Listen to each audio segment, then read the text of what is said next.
Ladies and gentlemen, welcome to Man-O-Rama episode 12. Tonight, it is me, your producer, the Goat Father, Lord of Many Goats. Come across my land, they'll stomp on you, and don't forget they eat everything. Tonight, I have, of course, the man, the myth, the cowboy. He wishes he was as cool as the big guy. Is he gonna do it?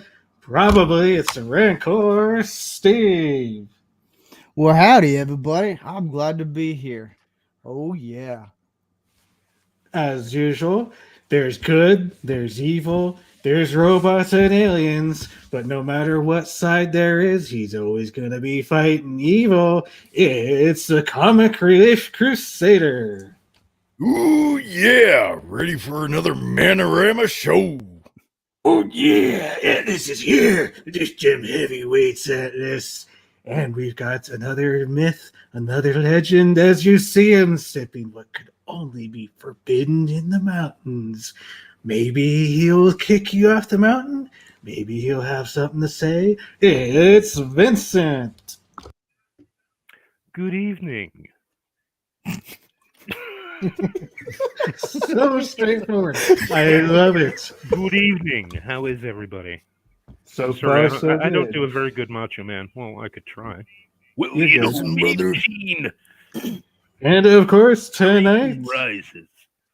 we also have the Man of Mead. Maybe it's been passed down through his bloodline. Maybe he's had a little too much of the drink. It doesn't matter what it is. This man can make a big bad mead.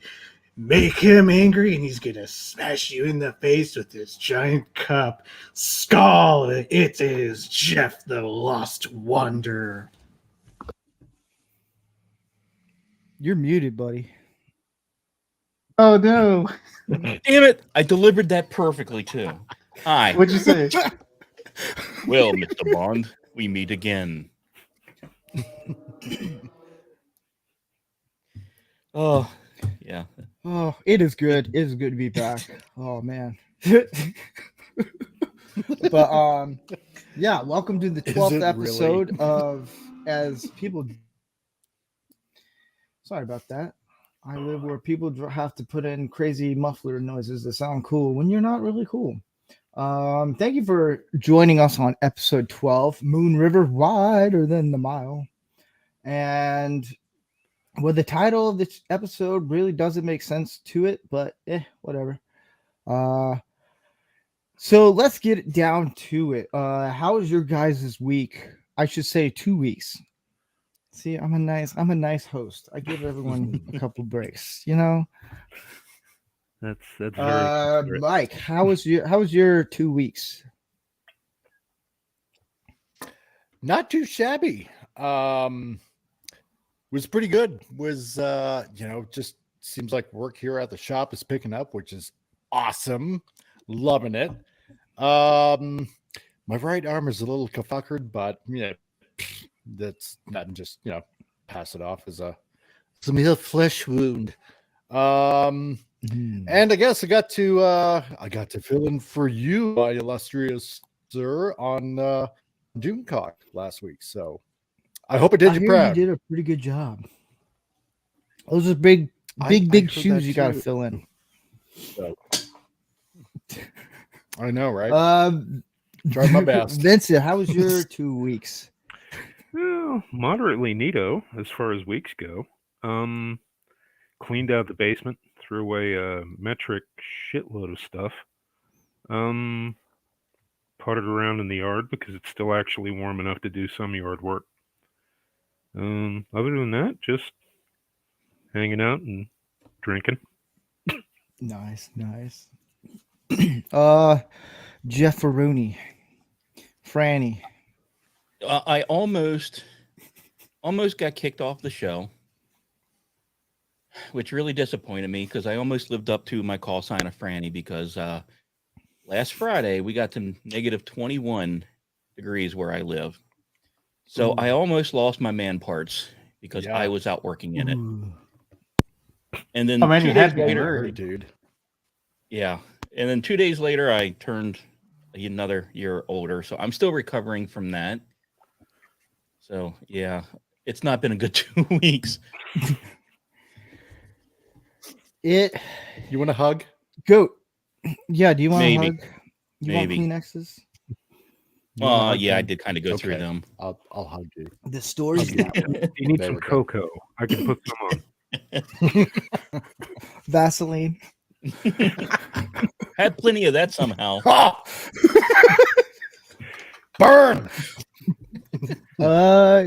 Zing. Goat. How's your couple of weeks of? It's like rolling a freaking dice. Except instead of, several times a day, sometimes there's the people that play a game that I've never played, but I understand. Sometimes you just roll one. So sometimes you get injured several times in one day. But hey, whatever. Other than that, I don't know. I've just been enjoying the downtime and working on 3D models, which I remembered as a giant pain in the rear end. Ooh. Ooh. My week was, or 2 weeks, or it was busy. Took the wife to San Diego and for her birthday, and which I've noticed that women like to do birthdays for a whole month, and which doesn't make sense to me. But it was a family trip with her family, and it was fun. Yeah, it was. I had my phone on silent, which is breath of fresh air because I didn't have to deal with half the problems. The problem I had was I turned it on vibrate instantly. I saw notifications and I was like, oh man, yeah, oh jeez. So that was fun. Says no one ever. You need to have Musk Gary not Dynasty. bother Yeah. you as much. The what? You need to have Gary not bother you as much. I know, right? Exactly. Yes. I will say this. Like, I went somewhere. I'm not going to say where. Steve knows. But I'm thinking of, moving somewhere. And when I went to the area, the first thing I did was just use communication for family. I didn't use any social media. And I just wanted to see the area for what it was. And there's just nothing quite like trees, animals, buttloads of quiet, almost no vehicles anywhere, and just a complete lack of social media. It is beyond refreshing. I dig it. So the Ozarks. Mm, I'll have to look into that now. right? I would so we're gonna get a little later when Andy shows up, and I think Snowdub might show up. I'm not sure, but if he does, I'm gonna put him Ooh. on blast on Twitter and be like, Snowdub, come check him out. We're gonna get into, since Super Bowl, I didn't know because I don't care about football anymore. I used to. I mean, I still could. Like, it's one of those like random facts.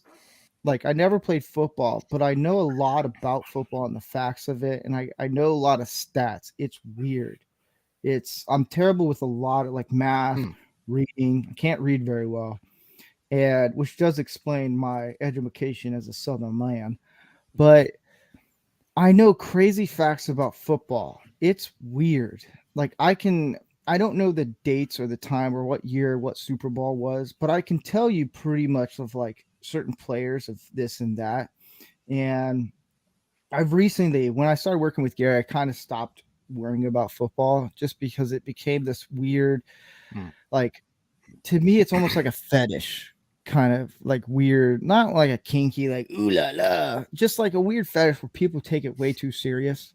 Mm-hmm. And it's since Super Bowl Sunday is this Sunday, which honestly I didn't know. That's how much I don't care about it.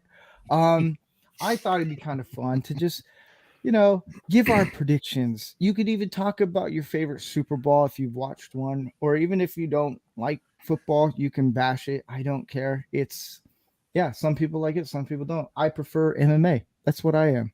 I like to see people actually get the shit knocked out of them instead of it all rigged and all that, which is 90% of all sports these days. Yeah. But I think, you know what, just to change up the monotony of everything, it's just talk about the Super Bowl, or like what we kind of remember of it and stuff, and we'll talk about that for a little bit. And yeah, so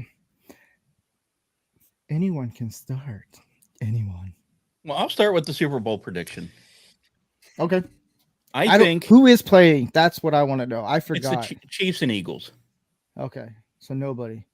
So I think the winner will be whoever comes out of the East. So I'm either thinking it's going to be the New Jersey Devils or the Boston Bruins, because I'd rather talk NHL than football. So whoever wins out of the Devils and Bruins best of 7, I think that's who's going to get to the championship. But if I'm seriously going to pick a winner, it's going to be 34-24 Chiefs.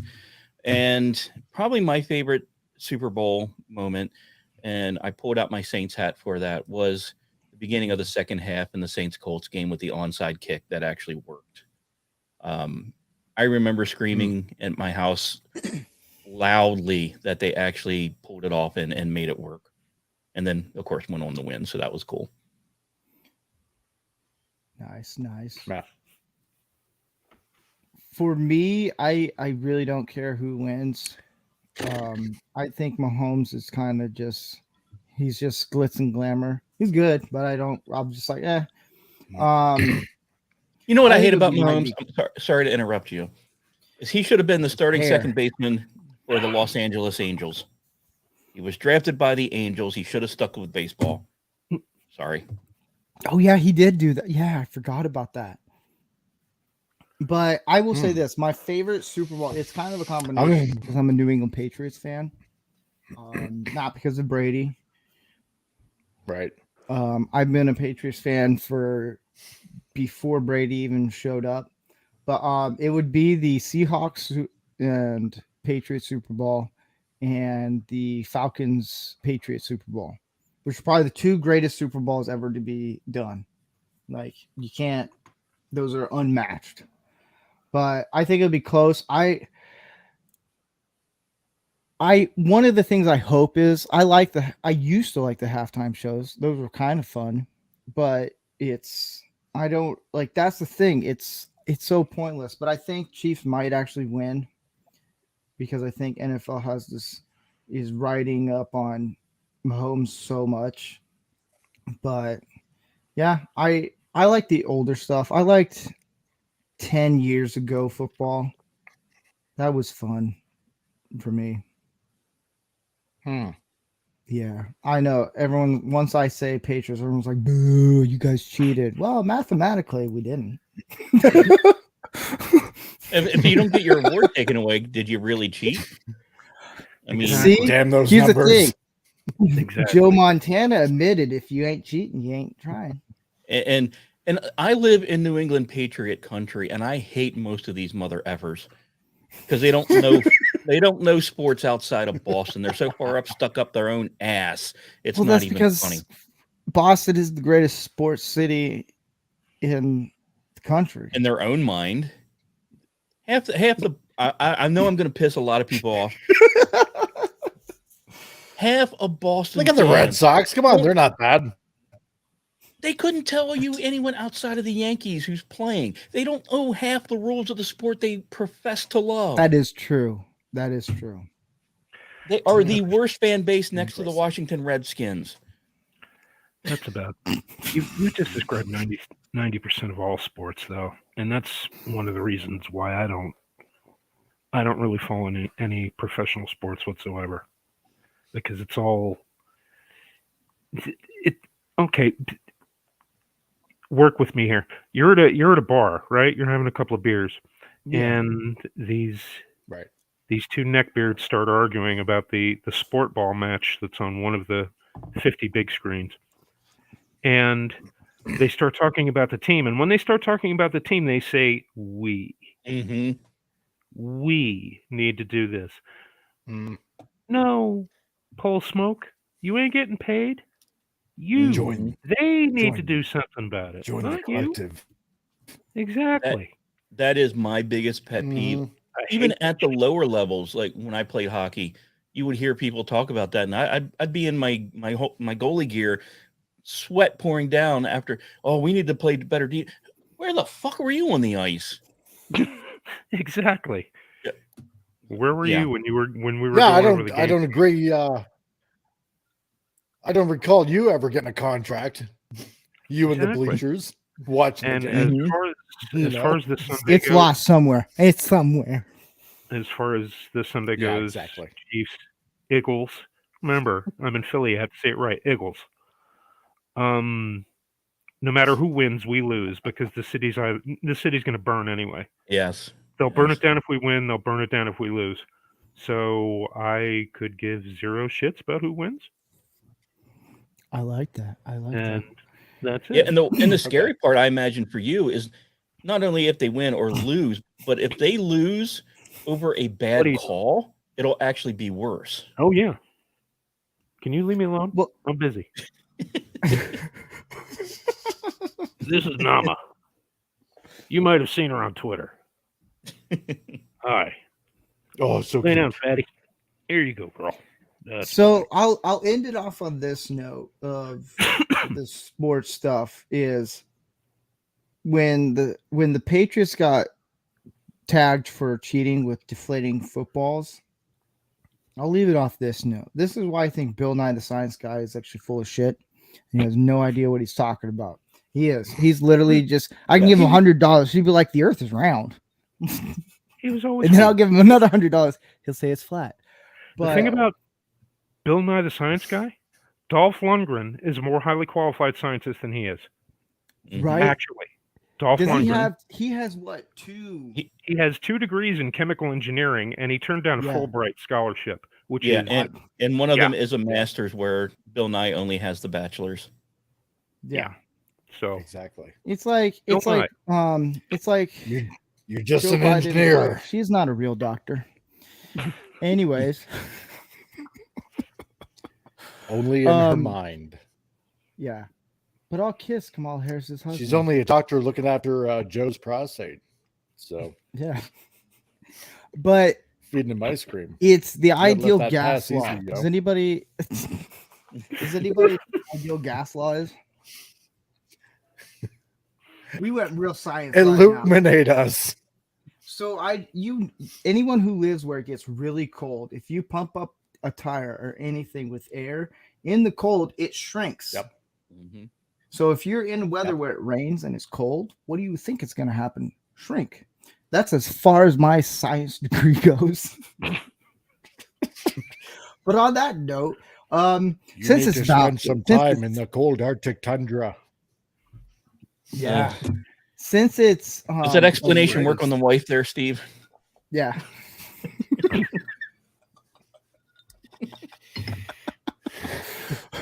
Anyway, A new attitude is so draining in Philadelphia.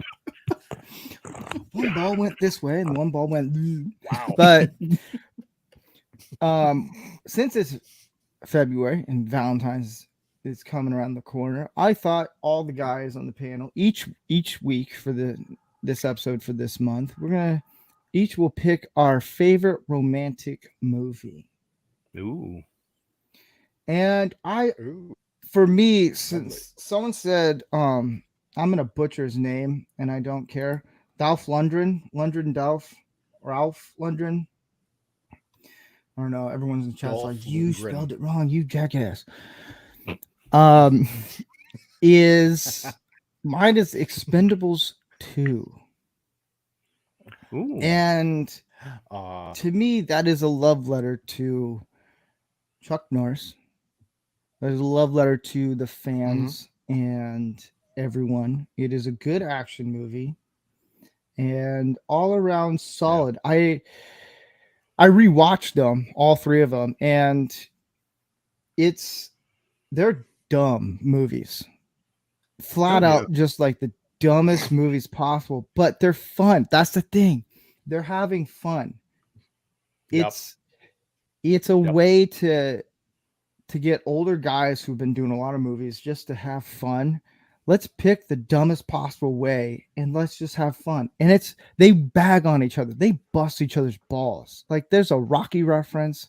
There's like the Arnold Schwarzenegger references, like Bruce Willis stealing Arnold Schwarzenegger's lines. Like they're just having fun. Old guys just being like, you know what? We've done this for way too long. And then you can see Stallone, his face is all like, he's all droopy drawers. But now it's all like fit. And I'm like, dude, you got a weird looking face, man. But I love you. I love you, Stallone. So that's my romantic movie pick of the week. Nice. Mike, what would be your movie? My romantic pick would have nothing says loving more than the face huggers themselves of Aliens. Jared, I was going to write all that shortly. embracing. Yeah. Gonna say beat you to the punch, man. I mean, all those sweaty guys and that one Marine chick, and they're all together, all brothers in arms, and and I mean, the aliens just want to get together, want to embrace that bro love that they all have. That's right. And copulate with them, and till all that love just bursts through in an azure of pain and suffering. So that gives a whole new meaning till death do us part. Yeah, it does. Isn't it? George Paul Reiser Peters says this station has a substantial dollar value attached to it. I like George Peters' response. I love you too. SP4H. It was the alien was looking for love in all the wrong places. That's right. See, he knows. Can't you feel the love tonight? Yeah. Vincent, what would be your romantic movie? My romantic movie? Well, I watched it last night actually, and it's a love letter to cocaine-fueled martial arts movies of the mid-90s, of the kind that only Jean-Claude Van Damme can do and did do, and it's Knockoff. Yes. Quite possibly one of the greatest cocaine-fueled martial arts films ever made. Seriously, he must have done it all the day. That plus Rob Schneider. You cannot go wrong. You cannot but watch this movie with a smile on your face, because you can see him jumping around. Yeah, he's doing stuff. And then for the really intricate shit, like the spin kicks that he used to do, there's the stunt man, whose hair isn't quite right, but it's close. But yeah, Ladies. it's there are two what I call JCVDC, Jean-Claude Van Damme cocaine films. There's Double Team, which was absolutely horrible, and Knockoff, which was slightly less horrible, but still very much worth your time. And very romantic, since we're going with the theme here, because it has Hong Kong. What would be your romantic? The film that made the top of my list for this was a love letter to the greatest country in the world, where it took two Australians, and yes, I know technically Mel Gibson was born in New York, but it took two Australians to make this love letter to America, and that is The Patriot, where we get to see Americans killing redcoats. Yes. We get to see a surprisingly hot Jolie Richardson. I'm still baffled by that one. And we see Mel Gibson tomahawk the crap out of people. If you can't feel your heart and other parts grow watching that movie, I don't know. I don't know what to say. Ladies and gentlemen, still beat you in the War of 1812. Tonight, I have another arrival. He's the man. He's become a legend in several industries, especially if you want anything that looks like you. This man is capable of taking your image and making a darn near perfect replica, and it can move in any fashion possible. It's Andy Masterson. Hello, everyone. Hey, Graybeard. Welcome. How's everybody tonight? Going well. I'm Chilling. muted as I'm doing all this. Jeez, way to go, man. Come on, dude. You're the Busting host. on Get us it right. old people with technology issues there, Steve. I know, right? two for two. Let's do it. Andy, we were going through our movie of the week of our pick of a romantic movie. What would be your romantic movie of the week? Let's see. Overboard. Kurt Russell and Goldie Hawn. Thank you for that clarifying comment. Yeah, that's he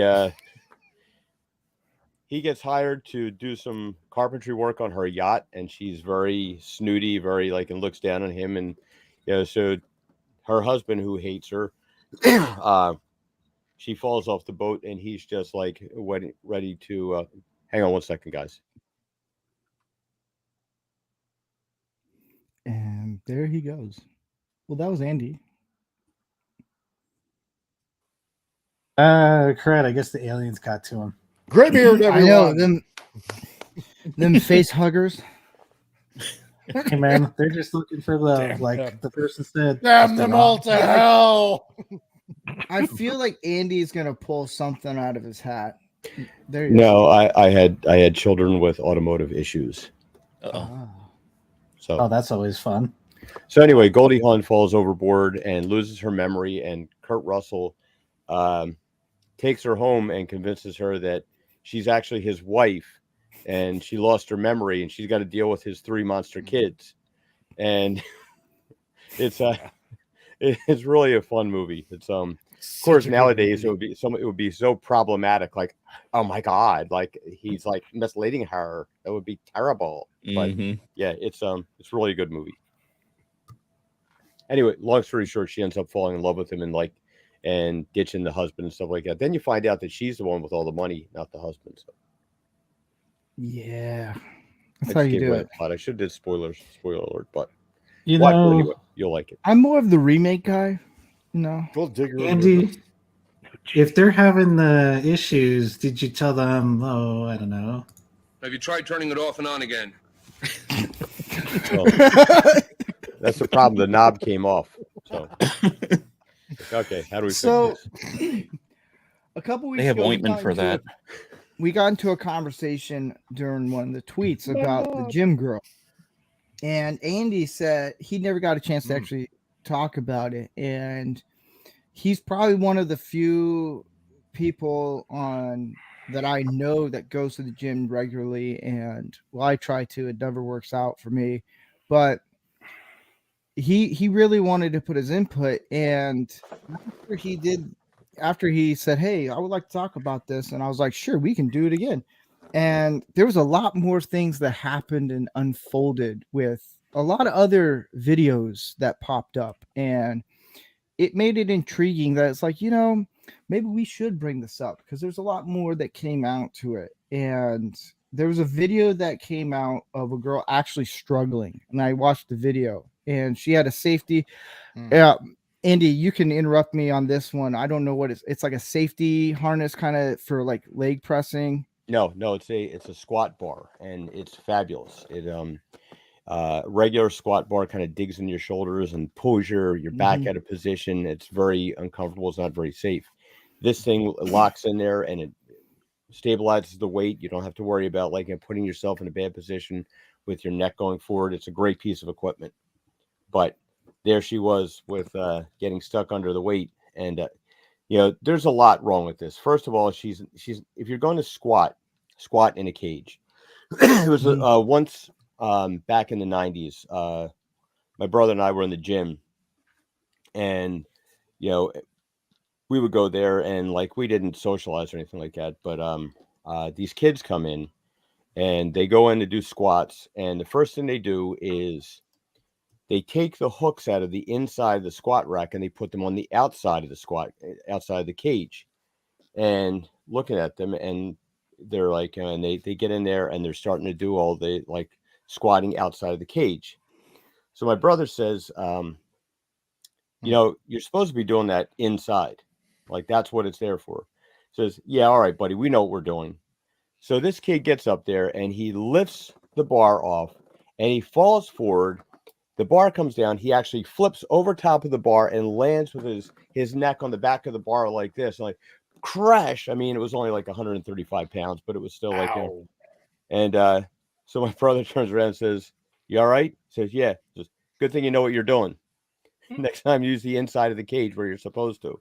So that girl, the first thing she's doing wrong, she's not inside of a cage when she's squatting, or at least have some supports under it where you can drop the bar down if you have to, so you don't get stuck like that. Yeah. But And now, but that's part of the problem with the gym too. Like, it's a hard job because like you don't want to be overbearing. You assume that people going into the gym should know how to operate the gym equipment. If they don't, they should go in ahead of time. But anyway, that's another story. But anyway, go ahead, Steve. Well, it's because I do more machine if I'm going to do leg work, just because of my knees and my shoulders. I injured my knee too many times actually doing squats and stuff, just from bad forms and everything. But her knees just, from what I saw, it buckled. And if anyone actually has the link, send it to us of the video. And this was probably a week after the gym girl, and she actually looked like she was in pain. Like, she couldn't do anything. Her knees just buckled, and it was just, yeah, she was like, I can't do this. I can't lift. And she was asking for help. And a lot of guys now are like, we're not going to help you because of the situation that unfolded a few weeks ago, and which that leads into the bad side of it. And she was like struggling. And for me, I probably would have helped her, even though it's like, whether I would have been like, oh, I got you, ha ha ha. It's like, I know you're in pain and you're struggling. You can't lift this. And she was calling for help. And that's the consequences of these OnlyFans, Twitch, whatever girls that try to bait these people into it. And if you like, they'll like zoom in on the guy who's looking, which really he's probably looking in a different direction if you zoomed back out. And a lot of guys are like, we just don't want to get involved anymore. They're actually taking the right step of avoiding the consequences that could happen, whether they step into that, which I applaud them. But when you have someone at the gym get struggling, like, luckily it wasn't them bench pressing, because I've seen that they struggle where they're bench pressing without a spotter, and then it hits their, especially women, where it hits their chest, and they have a lot more damage even if they don't know it at the time. And it's, yeah, I always say get a spotter, but it's these videos. I talked to a few people. These videos are the ones who actually film themselves at the gym. They're there because they have content. People want to see them work out, or they want to film and look at their form after. I usually say don't film yourself. There's a fucking mirror in front of you. Just use that. That's what I do. But yeah, it's, I don't know. It's Andy, what are your thoughts on the whole gym girl baiting them and that whole world? Well, okay, so there's a thing that happens. It's like, but and men are at a disadvantage for this, because men, I don't want to say instinctively, but societally in America have always protected women. And it's the supposition that everybody that approaches a woman is a creep. And and yeah, sometimes, yeah, there are, but like a lot of times it's like people should think like, what if it's my brother? What if it's my dad? What if it's somebody like that is just trying to be a nice guy? And then you got to worry about like, are you being set up? Are you like, now in a case like in this video here, that guy who she's calling to has earbuds or something in. He can't hear her anyway. Okay. But the primary thing you see with this video is like she's not inside the cage. If she was inside the cage, this whole problem wouldn't happen. Which makes me wonder, like, was this thing like kind of set up? Like you can see she's outside of the cage. She's out here. You see these uprights here like that. That's, that's the cage that she's in. And if she would have been in there, she wouldn't have a problem. Now, also, if you know that you're going to have a problem or you think that you might, ask somebody to spot you ahead of time. Because by the time somebody rushes over to you, you could have a serious problem. Now,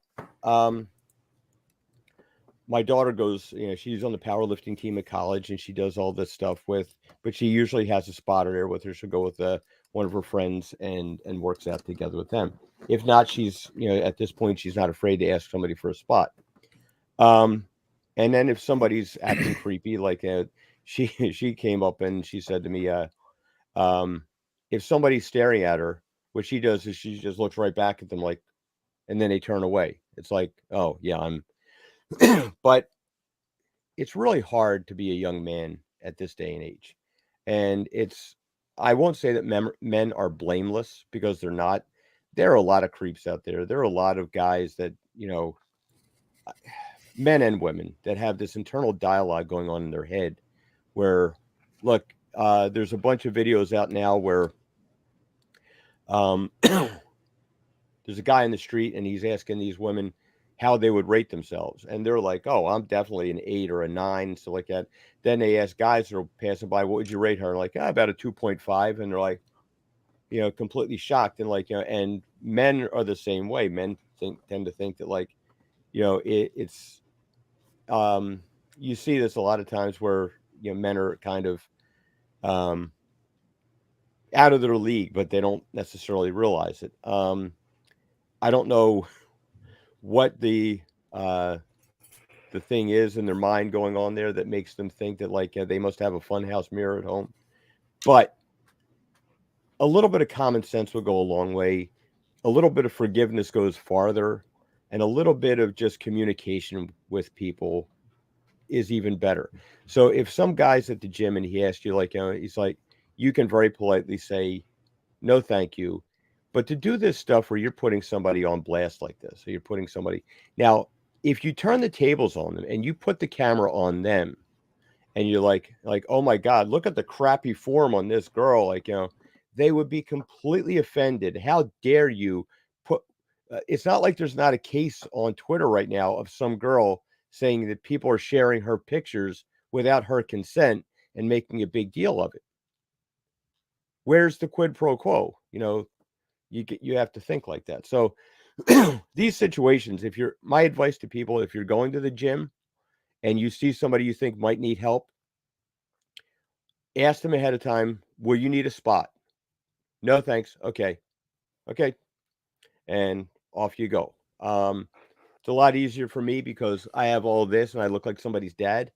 But also if you volunteer to be a spotter, just be a spotter. Don't sit there and don't be some kind of creep and, like, stand there with like your junk hanging in front of a girl's head, like, while you're, wear appropriate gym attire. That's another thing too. It's like, there are gym outfits and there's gym outfits. And look, if you look good in a gym outfit, why are you wearing that gym outfit? Like, I mean, I've always gone to the gym in like dirty, grungy sweatpants with holes and crap like that. I'm like, but girls, they go, everything's matching, and it's like, oh, I look really cute at the gym. Who are you looking cute for? Yeah. And like, well, I like looking cute. Why? It's like, And they is that, like, you like on some level the attention, but that goes into the icky area where like, it's like, she might want Steve leering at her because he's a lot younger than me, but she's not going to want me leering at her because that's creepy because I'm like her dad or something like that. Where then you get some like really gross looking guy over there who's like, And the thing that irritates me is you got 3 people on the panel. What's that? Continue. Okay. We got 3 people at least on this panel, and I would dare argue actually 5 or 6 of us. All of us are artists of some nature. We're visual creatures by habit, just by being male. So if we see something that is attractive to the eye, we are going to look, even if just momentary. And it's often those little momentary moments where these guys will fall victim of being captured, because they'll capture that 1 second on screen when we look over and go, oh, okay, she's cute. Now, there are guys that creep and stare, and you know who they are when you're in the gym. They radiate like they're laced with uranium. But most guys will just look, oh, okay, she's cute, and go on, because we are attracted. Our eyes are, we're built to look and appreciate things of beauty and nature. And I think too many times we get blasted for being men because we do stop to take a look and appreciate things that are attractive and visually pleasing. Well, it's also one of the other Go ahead, Steve. what? Sorry. Go ahead. Like, you see, it's weird. Like, you go to the gym, and for me, I'm observant. I'll look around, and sometimes I'll glance at a guy who's working out just to see how he's doing a form, just because there's new ways of working out. I don't know how to do it. I know there's one where you get on your knees and hands on a bench and you do this thing. My brain shuts down. I'm like, which leg do I use first, and then what arm, like that kind of thing. So I look, and it looks really creepy. And a guy will be like, "What?" I'm like, not that I'm like, "Ooh la la." No, it's more of like, I'm more of looking at how the guys, who is working out and seeing their form. If they're doing it wrong and they're struggling, yeah, I might go over there and talk to them and just be like, "Hey, try it this way so you don't actually injure your back." That's the other thing. Guys go to the gym and they think they do the whole CrossFit deal thing where they're like, I can do anything. And then they do a pull up like CrossFit. I'm like, that's not a pull up. That's like a kid on crack cocaine. Not saying you should do it, just going all crazy. I'm like, Jesus Christ. But then you get some of the girls who wear the shorts that literally could be their underwear. That I don't get. It's, I don't I don't go to the gym to impress anyone. I'm married. I've already surpassed the impress. I've impressed someone enough to where they're like, "I'll marry you. I'll live with you for the rest of my life." Okay, cool. Good luck. But the gym is not meant to who can I impress. And a lot of women do this. And I understand probably the physics behind of wearing skin or like yoga pants and a sports bra. It probably helps a little bit.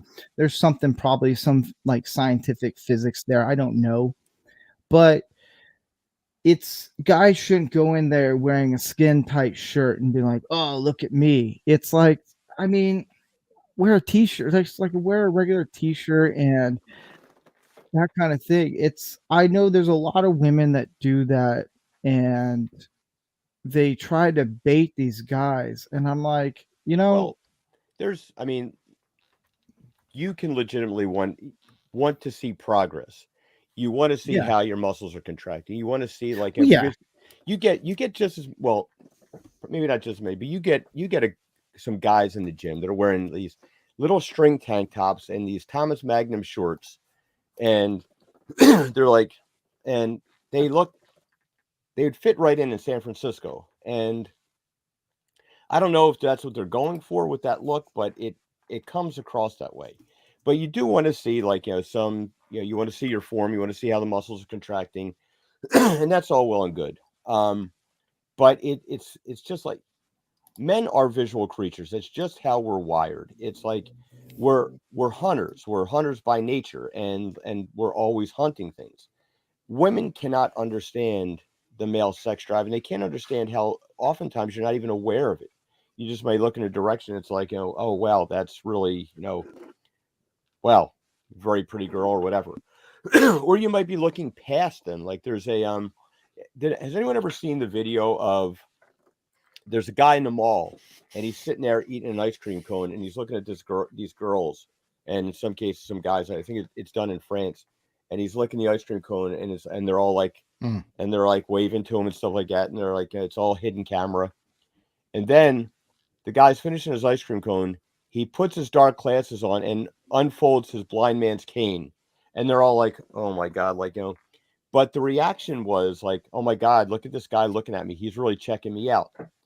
But then they're like, all of a sudden, "Oh, you may think that somebody's checking you out, but they're not. It may, it might very well be somebody behind you. It's like or they could be looking at a piece of equipment. They could be looking at how much longer are you going to be on that thing, or are you just sitting there filming yourself?" So there is some legitimacy to some of the outfits that people wear at the gym. And look, and there's a lot of cases where people shouldn't be wearing certain outfits at the gym. You're in a public space. Are you going to work out or are you going to a fashion show? Yeah. If you don't want to risk being looked at, stay home. Get a home gym. There's two stories. One, there's a gym I go to, and there's this lady who I think I mentioned it on this show before. This lady is jacked out of her mind, and she's very intimidating, and she's lifting, benching, squatting, doing everything like high level stuff. And I'm like, oh my goodness, like you are jacked out of your mind. And I've never seen a woman in person this built. And no guy would ever want to spot her, or just with the whole intimidation thing. And I finally got to talk to her, and she's like, yeah, I'm competing in women's bodybuilding. And I was like, holy crap, like, way to go. Like, that's impressive. But I've seen it. Do you guys know who Chris Bumstead is? Bumstead or Bumstead. He's this bodybuilder Not with guy. a name like that.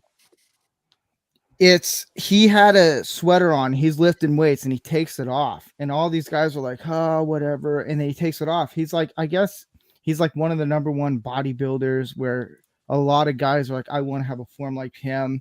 And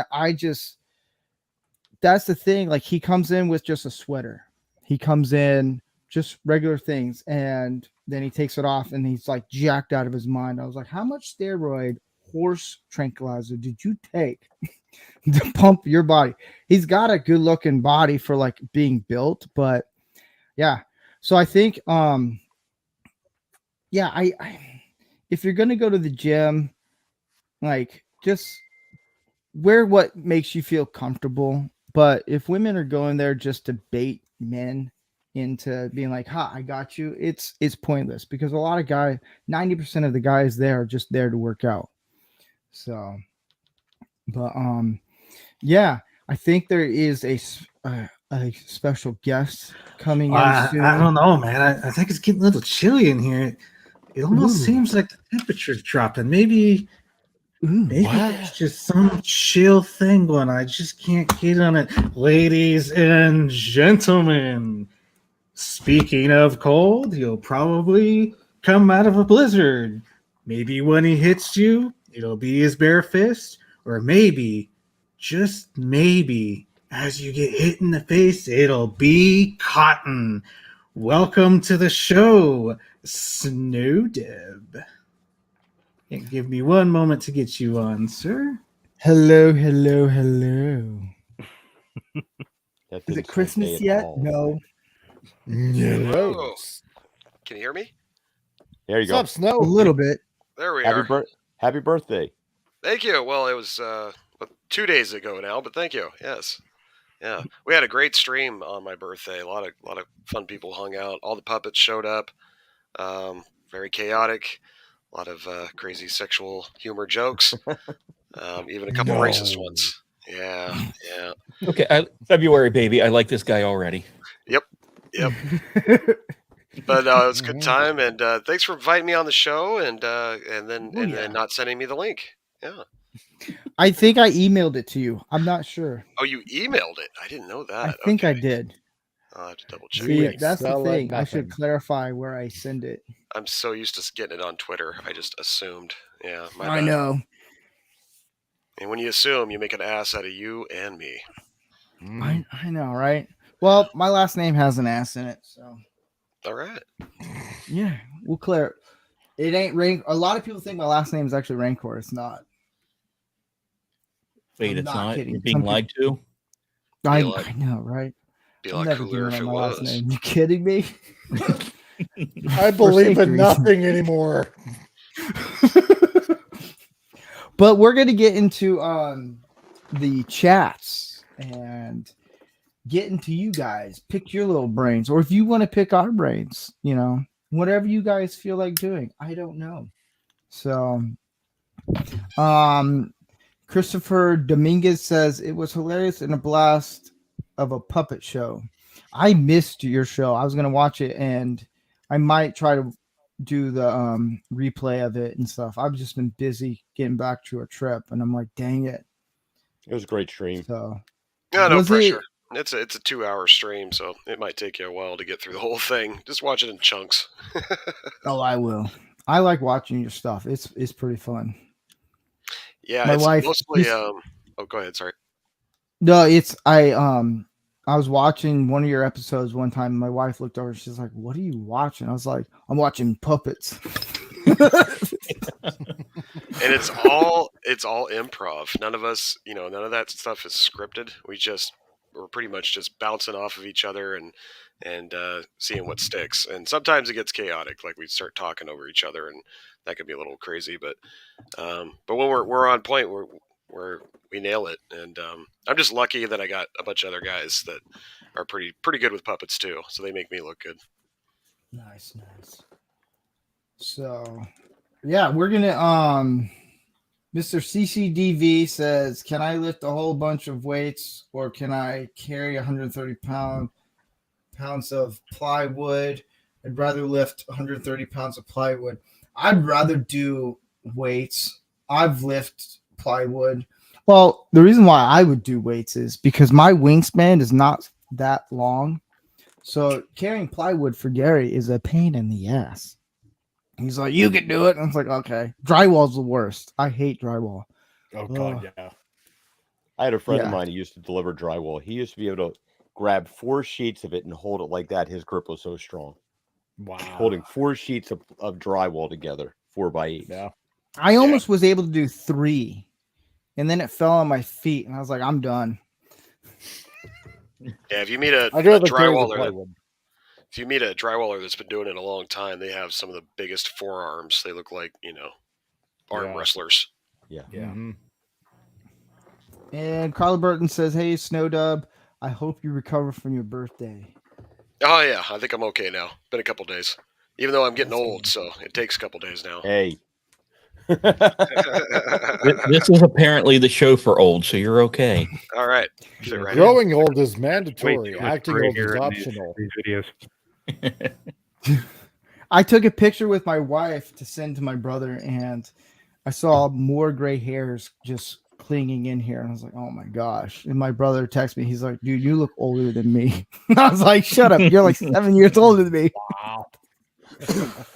Wow. He does all the animation computer stuff in Hollywood, and I do a lot of, so he looks younger. He's stressed with kids, but it's, I you got can this tell the difference. big silver Yeah. patch right here, and it's like, boom. Like somebody just hit me with a bag of flour. Oh, there you go. See, alongside You know, here, women- I got the Reed Richards thing going on here. God. But women like the gray hair. I tell guys that when they start wearing, I tell Gary that. He's all like, I don't like gray hair. I was like, women dig gray hairs. You would be That's right. surprised. It's Mhm. from what I've understand, it's wisdom, which I don't know where that it come from, but And I can It's say from for all 10, that's a bunch of shit right there. It's from all the erroneous mistakes we made over life. Oh God, yeah. Actually, I think what stress. it is, it's more like you stopped giving a shit a long time ago, so you're not working to Yeah. impress them. Yeah, And Yeah. it's like, that's right. why are my charms not working? And then they're intrigued. Mm, It's like, yeah, I've been here and done that. It's like yeah, several it times happens over. around 45. You just want to do that Gary Oldman move from the Fifth Element, and just go like that. Yeah. Exactly. You're still here? Pfft, go. Jeez.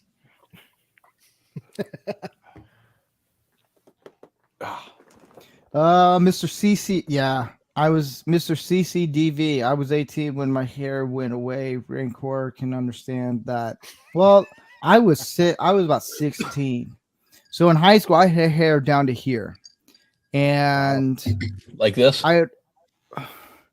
yeah, but it was like the Hyde from that '70s show. It was a Yeah. big fro, Nice. and I would wear a Nice. hat and I pushed my hair back, and it thinned. And when I cut it, I was like, oh my goodness.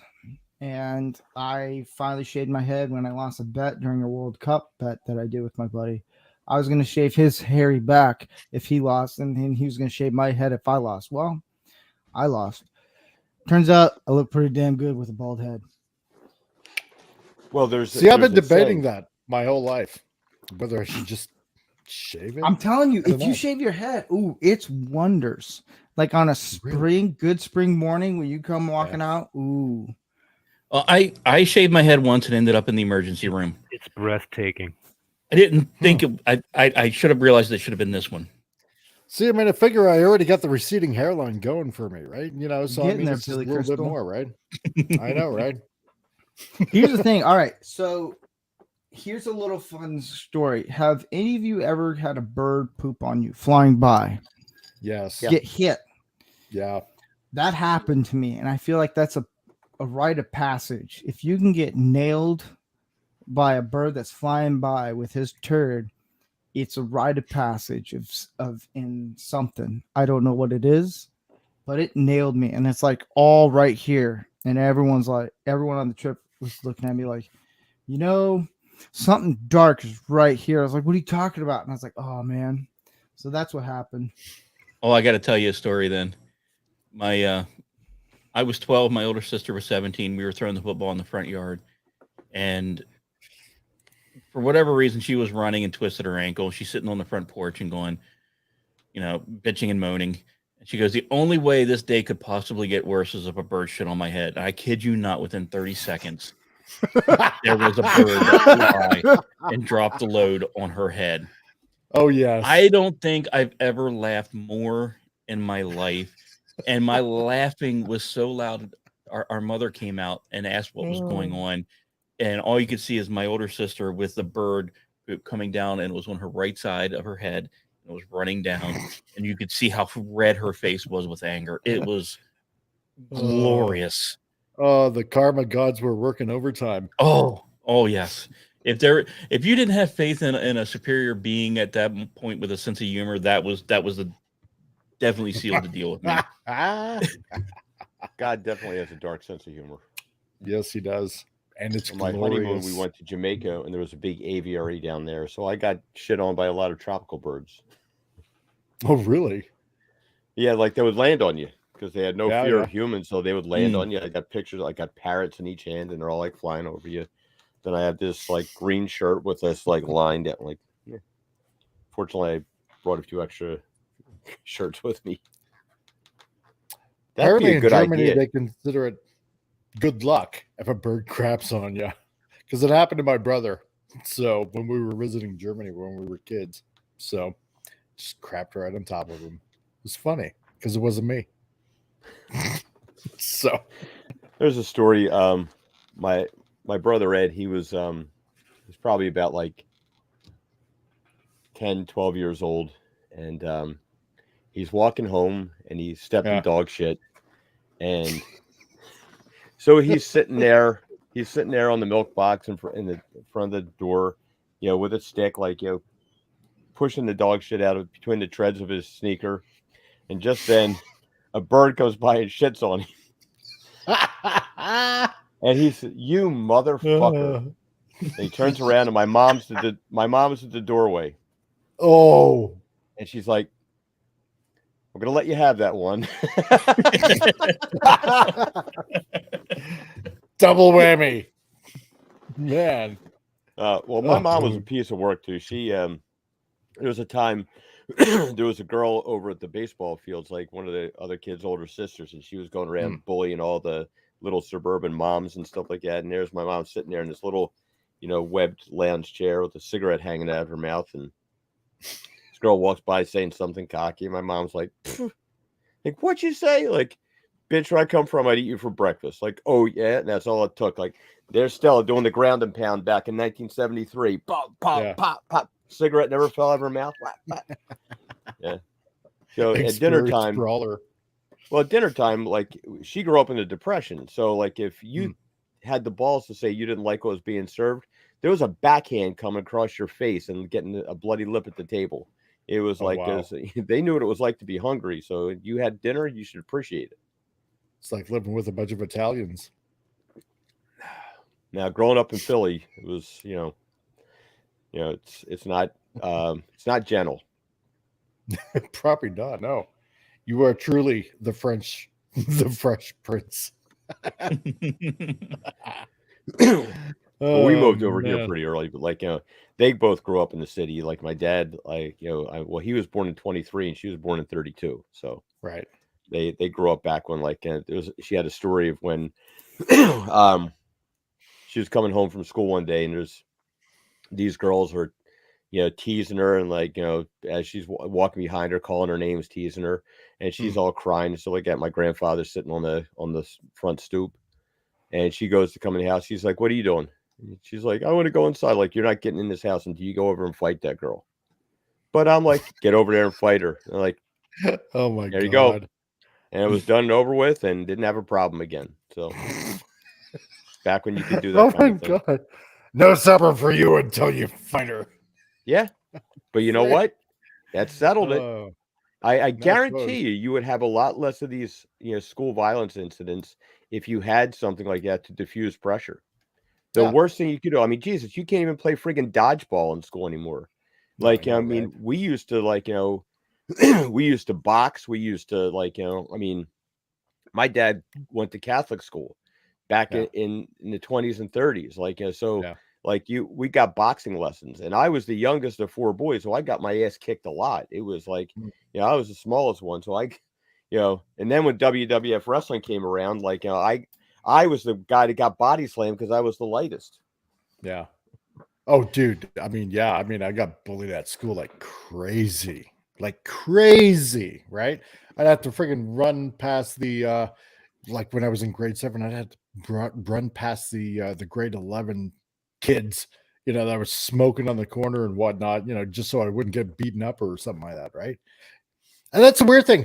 I mean, I know in today's society, a lot of people are going on like, oh, just bullying is so bad. Nobody wants to be bullied. And yeah, that's true. But you know what?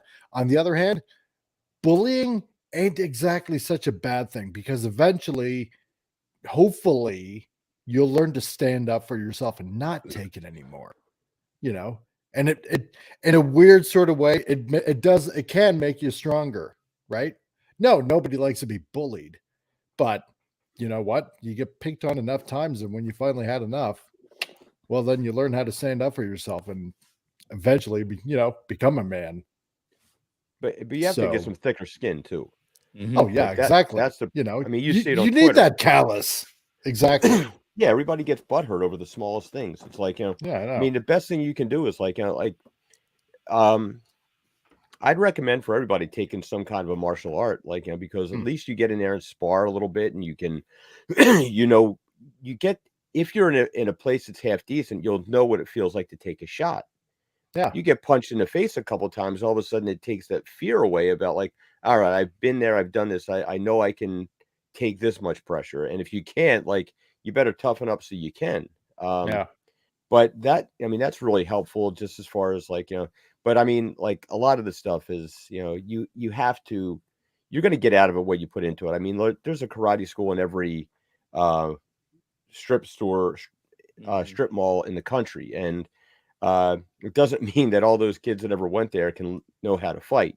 It's usually a very rare percentage of any martial arts school that actually knows how to fight. But at least you've gotten some experience about, it's not completely foreign to you. I mean, I've had people that I train, like they come in and their idea of throwing a punch is like this. It's like, I mean, did you not have a dad that, but oh, well, you got to start somewhere. I grew up training in martial arts. I started in karate and then later on moved on to Jeet Kune Do, the style of Bruce Bruce Lee, and I had the pleasure of having a neighbor that actually trained with him back in the day. He was an old man at this point when I was a teenager, but he still had enough moves that he could show me some things. And his name was Billy Corbett. He actually I think he still holds the record for breaking the most river rocks with his hands. Wow. He was really good at breaking stuff with his hands, and he went around the nation like a bunch of fundraisers and stuff. That's a whole other story. What I wanted to get to the point here to kind of follow Andy is I have a 12-year-old son, and when I was growing up, us kids, we grabbed a bunch of boxing gloves and just beat the hell out of each other in the backyard. And that's how we kind of learned how to, take a punch and give one back. And you kind of got a feel of your competition with your friends and stuff like that. And my boy, he's growing up in a time where there's a lot more cowardice, and kids are more quick to pull a weapon, even bring guns to school, Yep. So I just always tell them, be aware of that. I tell them don't, get into a fight into a bathroom where you can get your head whipped around and smacked on a, sink. I've been seeing videos of that going around, viral of kids fighting in bathrooms and really getting hurt. And I just know, him being 12, I've asked him if he wants to train, if he wants to learn, and he kind of, shrugs it off. Man, I was like, well, you know what? Once you get your first real good ass kicking, then you'll probably come up to me and ask me to show you something. So sometimes you got to let boys just find out for themselves. It's funny you mentioned that, Snow, because my son is 14, and I've never done martial arts in my life, but I've played hockey for over 20 years. So I've taught him some of the hockey fighting skills, and I know some of that translates decently to street fights. But it does. It scares me. I don't know how old you are, Snow, but I know when we were younger, it was you kick each other's ass, and then eventually they become your best friends. Yes. And one of my only hockey fights on the rink was with one of my best friends, and we ended up going out and having a beer later that night and celebrating the fact that we fought in a game. Men can laugh about some of these things and we grow from it. And I don't know if people truly appreciate how much we can grow from understanding where our weaknesses are when we're encountering that situation. Yeah. Hey, Snow, I got a good Bruce Lee story for you. So my super was training under a direct student of Ip Man out of New York City back in the 80s. And so we had a seminar with this guy, and so he's sitting there and he's fielding some questions, and somebody asked him, what was it like to train with Bruce Lee? He's like, Bruce Lee kind of guy, you say, how are you? He punch you in the face and say, where your fucking kung fu? That's great. No, my trainer, Billy Corbett, he was in the Navy at first, and he got into boxing through the Navy. And when he met Bruce Lee, he was about to be a Golden Gloves competitor, I believe, and he met Bruce Lee when he was at University of Washington State. So this was before he was really famous. This was before he had even really opened up his own studio, his own dojo in San Francisco. He was just training people at the college. But it was cool to hear some of the old stories of those two hanging out, and I guess at the time Bruce wanted to learn from Billy boxing skills, because he only really knew kung fu then, and he was at that time starting to pick up on all these different things and incorporate it into his own style. So later on he created Jeet Kune Do from doing that. Interesting. Yeah. That's the best thing you can do about boxing, is at least it teaches you, gets you over a lot of the fear of getting hit. It also makes you respect like what it can do when you do get hit. Like, especially if you get hit by somebody over 200 pounds and somebody under 200 pounds, it's a world of difference. Especially if they know how to put their weight into it. Yeah. I love the videos of the old boxer who's he's got the little convenience store, and some kid goes in there to start a fight, and the old man just like tunes him up. It's like there's one on a bus like that I seen, where this like 60-something-year-old man just lights this kid up. Yeah. That was near me. So that was in Atlantic City, New Jersey. Oh, really? I was a Vietnam vet, and guy got in his face about Yeah. something, and the guy just proceeded like, the guy went from being all cocky to like, yeah, get me an ambulance. His face Boy, was all that busted dude up. tuned his clock. Man, that was so righteous. Fuck around and find out, right? That's right. There's a thing called old man strength, and believe you me, kids, it's real. It is real. Oh yeah. Yep. Like my dad. Holy crap. Big Austrian man. He's about as big as Arnold Schwarzenegger. Holy damn. I never would have crossed him. I'll tell you that much. And he didn't work out at all. He was just a big guy. I mean, now he's like, God, let me think now. He's almost like 83, but still, I wouldn't cross him even now. But jeez. One day I saw my brother got really cocky with my dad, and Frank, he just grabbed him by his throat and freaking just pinned him up against the wall, like up where his feet wasn't even touching the floor. And it's like, damn, that was the only time I ever witnessed that. And since then, no, sir, I would not cross the old man whatsoever. But at least I had respect for him. So lots of respect. So my brother, not so much. So, but he learned that day. Old man strength is real. Yeah, my brother Ed, he was 200 pounds in his sophomore year in high school. He was wrestling heavyweight, and he was sitting at the kitchen table with his head down. He had a headache, and my dad walks in with some groceries, and he just taps him in the head like that. He kind of goes like, what's the matter with you? And like Ed gets up and shoves him, and he said, I didn't even see where it came from, but this hand came up and hit him in the gut, lifted him up in the air, sent him flying back 4 feet. His lower back landed into the wall-mounted telephone, and he fell down, like, scrambled up and ran out the back door, and like came back a couple of hours later, and he walks in. My dad's in the kitchen. He said, "You hungry?" "Yeah, here, make you something to eat."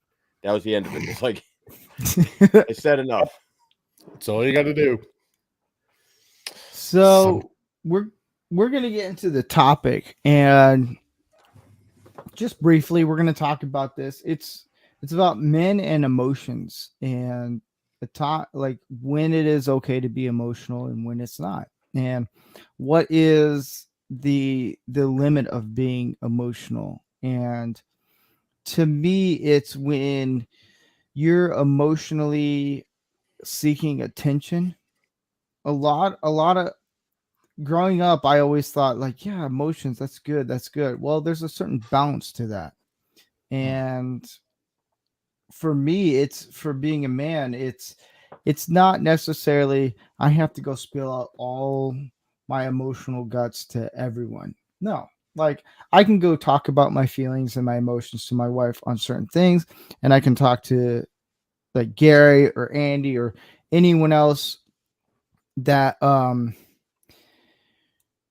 how I'm feeling and how I'm doing of that day. There's different things, and when you have to spill out for everyone, like there's certain categories. Like, I can go talk to my girlfriend or my wife or whoever it is of the female side of how I feel about this, because they can give me some pointers of like, yeah, this and that.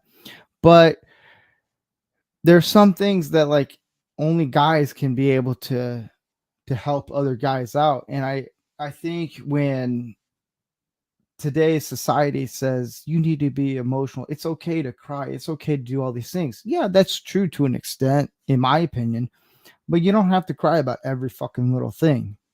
Like, it's if I'm working on a house and I'm hitting a nail and I hit my thumb instead, I'm not going to go cry about it. Like, I'm just going to give myself a few minutes and just deal with the pain that's throbbing through my thumb. But it's no point for me to cry and be like, oh, look at me. Carrie would be like, come on, you stupid idiot. And he would say other things, but for YouTube's sakes, we'll keep it to stupid idiot. But what are your guys' opinion on it with guys with the emotional aspect of where does the line drawn? Like, where you're just opening out your entire feelings to the world? Like, is there a certain point where you're like, holy shit, like this is way too much for me to handle? Like, are you like, did you just watch The Notebook or Walk to Remember or something like that, or Sex and the City? I don't know. Like, you're getting a little too emotional for me here, buddy. Well, it depends. It depends on the situation. It depends on what your what the motivation is. Last year, I was so I have 3 brothers, and my brother Ed and I, he's 2 years older than me, and we lived together for 30 years. Like, when my parents got sick, we were the ones that were there. We kind of like did tag team duty. We moved in with my grandmother to watch after her until she passed away. And my parents died 7 months apart, and like, so we had gone through a lot of the same things together. We had so much in common. We had he's like 6'1" and anywhere between 225 to 245 pounds. Like, when he was 49 years old, he was squatting 810 pounds. And we had weightlifting, martial arts, comic books, drawing, art, all this stuff in common. And he passed away in 2016. He had cancer. And last year, I dropped my daughter off at school or something like that, and I came back, and I dropped her off to pick her car up at the shop, and I'm walking into my back door, and I hear this woman calls me from the back parking lot, and I go over, and here it's this girl that my brother Ed had dated like 20 some years ago. They dated for like 10 years, and she's like, it's Tara, like, and I didn't recognize her first because it's been, a long time. And, well, she hands me this thing. She's like, I just heard about Ed. And this was like last year. So he'd been gone for about 5 years. So, but she hands me this, poster that he had drawn. He had been doing Korean martial arts mostly, and I was doing Chinese stuff. And he drew this picture of us, like I said, Masterson brothers, and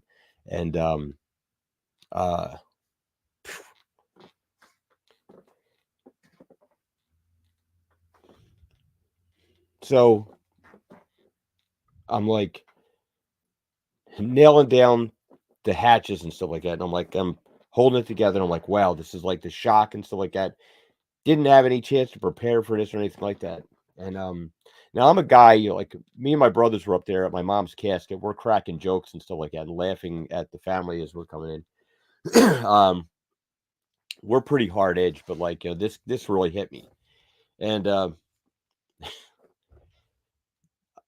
I walk in and I put it down, and I'm just like breathing. I'm like, I'm not gonna crack. I'm not gonna crack. My daughter walks down the stairs. She looks at me. She's like, "What's wrong?" I couldn't talk. I'm like, and like all of a sudden, I lost it. It was like situation like that. Totally understandable. You lose somebody that means that much to you. If you bang your finger with a hammer and you cry about it, hand in the friggin' man card. I was in a friend of mine's car. I had split it. I broke a tooth in half, and I didn't have any health insurance or anything like that. I popped out my knife and I pried the friggin' tooth out while I was sitting in his car. I'm bleeding all over the place. It was a mess. Hurt like a son of a bitch. Didn't cry once. Didn't like, I've had herniated discs. I've had a dislocated shoulder. Never cried.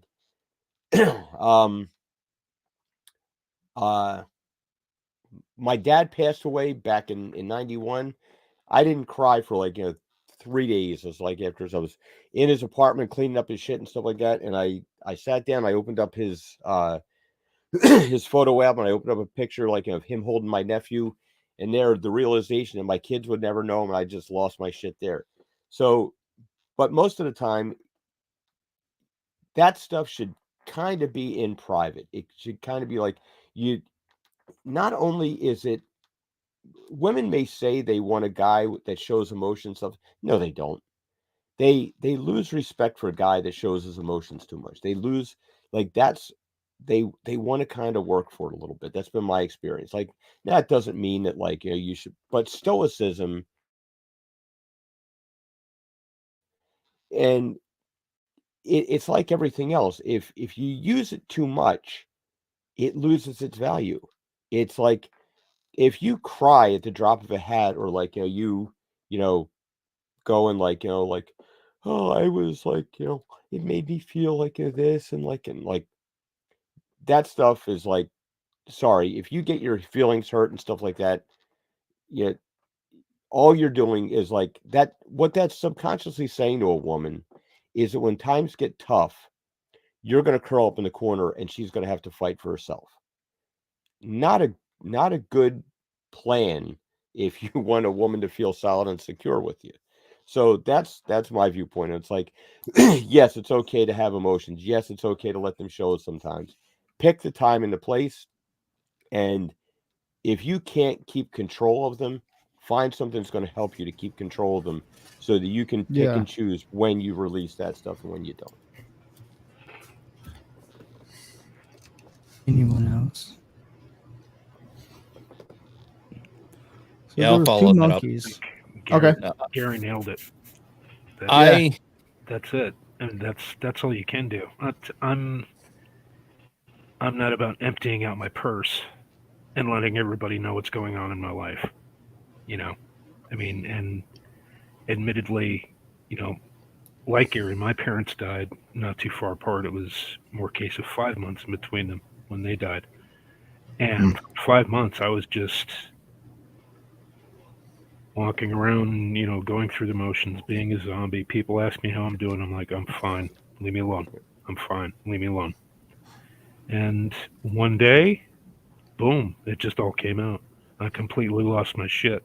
And my wife, my second wife I was married to at the time, she actually panicked. She thought I was actually, because I was crying so hard, that I was actually going to hurt myself. And she got me to calm down. And ugh, that was, I think, the worst outburst I ever had. And it's not something I want to go through again. But like I said, like Gary said, there's a time and a place. Yep, true. It's not easy when the stresses of life just mount and mount and mount, and it's nice when you have someone that obviously you're very secure with in a relationship, like a wife or whatnot, to be able to really unload when you have to, or a bunch of close friends that really do care for you, that when the rigors of life just are too much for for one man to bear, so to speak, that you can talk to. And I mean, yeah, there's nothing wrong with having feelings, or emotions. I mean, God, everyone has them, yeah, I mean, like Graybeard said, there is a time and a place, and I for one think that sometimes it just comes out, Well, sometimes it's like when Mexican Iron Man cried when the 49ers lost to the Eagles. Yeah, exactly. I felt so bad. I felt so bad when I broke his balls the next day on Midnight's Edge.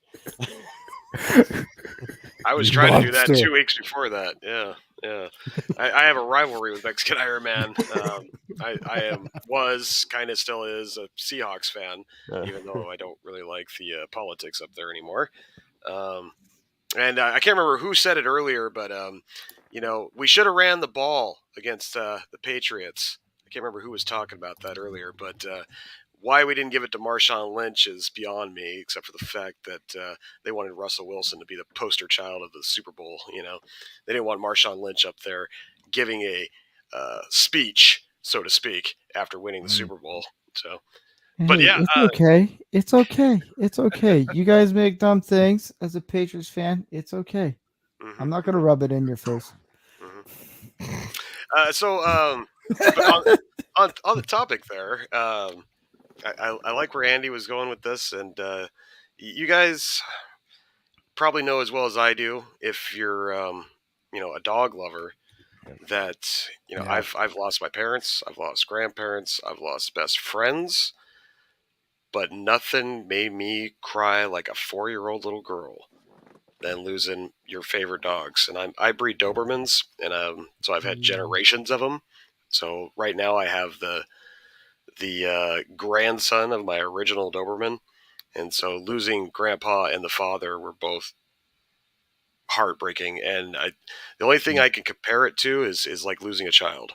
So if you see a man sobbing over his dog, let him sob. Yeah. Because that is one of those moments where he's hurting, for sure.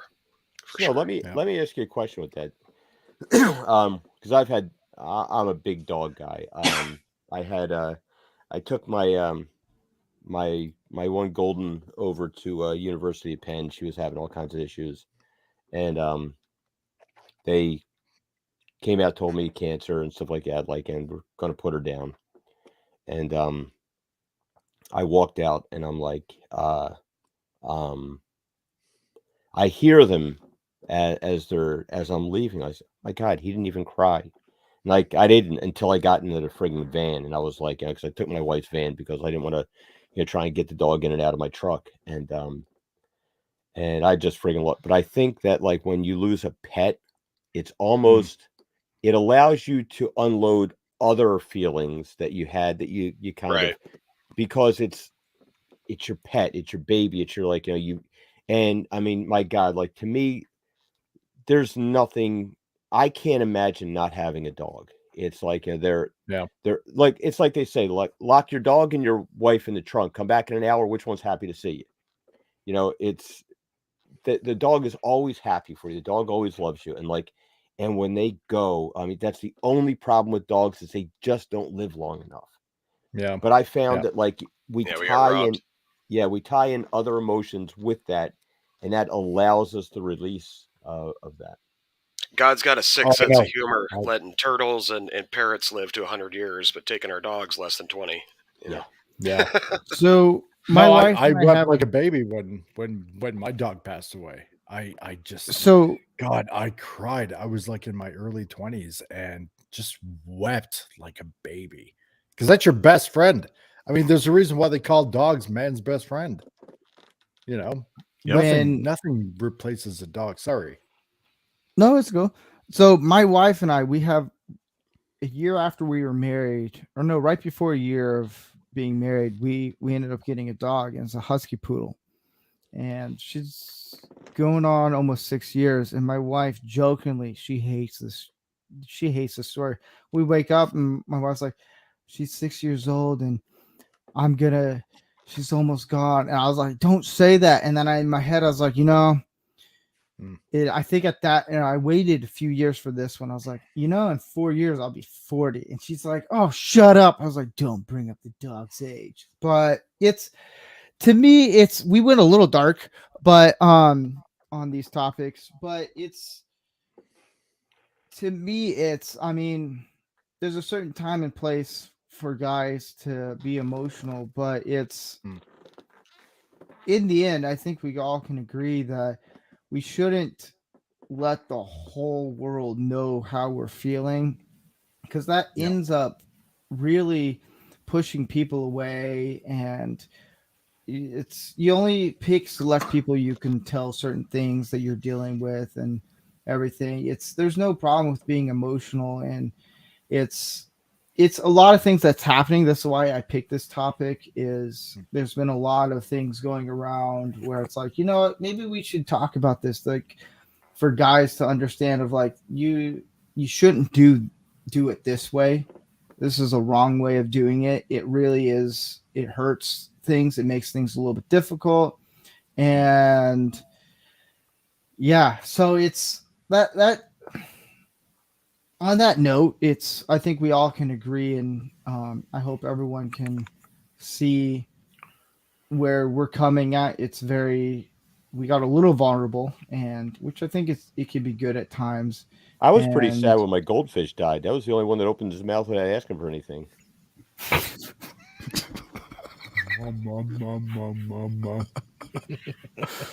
If only women can be more like goldfish. It's like in heaven, yeah, women have no vocal cords. But Jeff, is there anything you want to like a little bit on the last of this, or because we'll do chats right after this? There are many things to be emotional about as a man. I am going to be an absolute fucking mess come March 31st this year. My twin sons would have been 16. The first important stage of manhood, if you will, for them having their driver's license.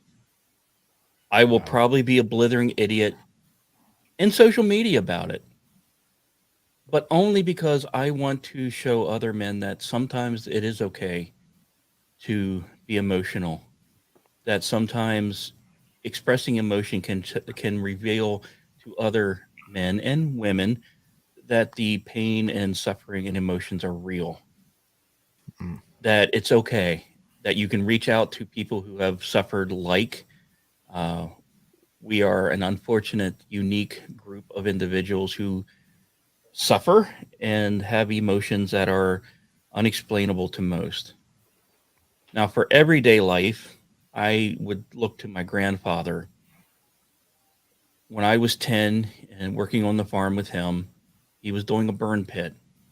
And he was filling up the burn pit, not burn pit, but it was an old oil can, the large drums.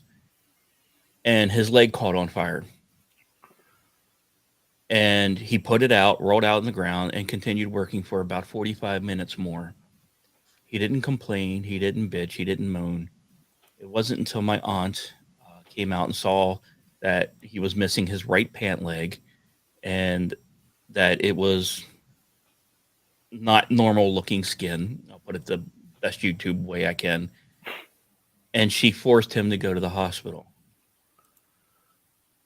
Some people would say that that's an appropriate time to cry and bitch and moan, but this man didn't. He kept it together, went to the hospital, came home, went back to work on the farm.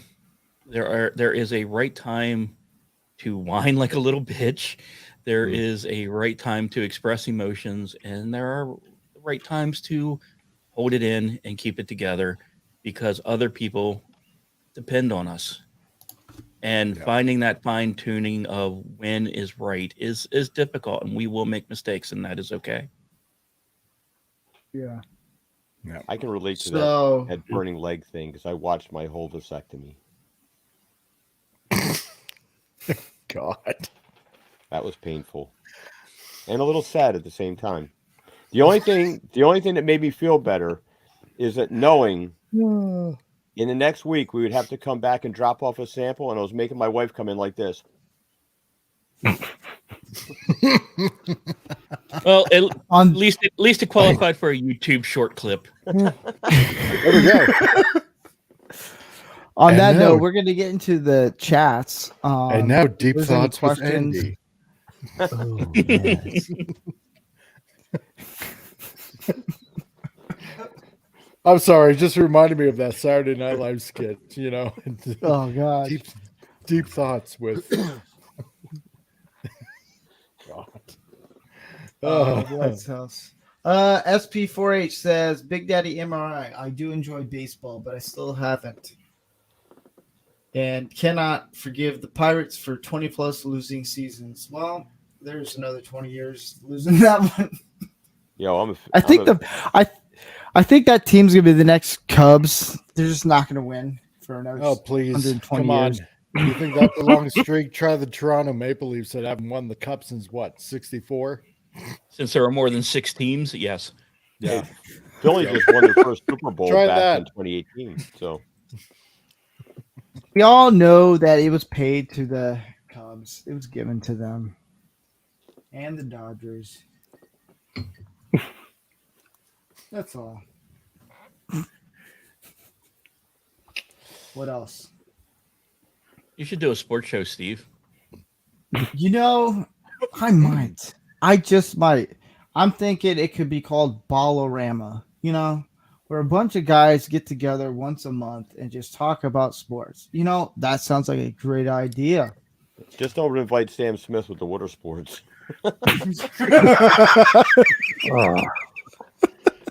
Golden Yeah, I know. That's a pisser. Oh my god. No, what I'll do is I'll invite Gary on the show. He doesn't like. Revenge. A cold. Besser. A cold. A dish. I don't know what you guys are talking about, guys. I just see Halloween trick or trout. Oh, it's that dyslexic kid. Better give him another fish. Yeah, exactly. That's me. I aim to please. So, oh God. Big Daddy or Big Daddy. Oh man, all these names. I'm terrible with them. Sorry, whoopsie daisies. Big Dave K says, what do you think, Rancor Steve? Can music be a good reason to get emotional? Some songs get to me. Yeah, that's fine. I'll listen to Celine Dion and I'll tear up. But Nobody tears up to Celine Dion. God. hey, it's Enya, all right? I might have Enya. believed tear up. I might have believed you if you said Michael Jackson, but Yeah. You know, I tear up every time because he should have fit on that door. Shimoni. Frank Zappa had a song, "Why Does It Hurt When I Pee?" That always.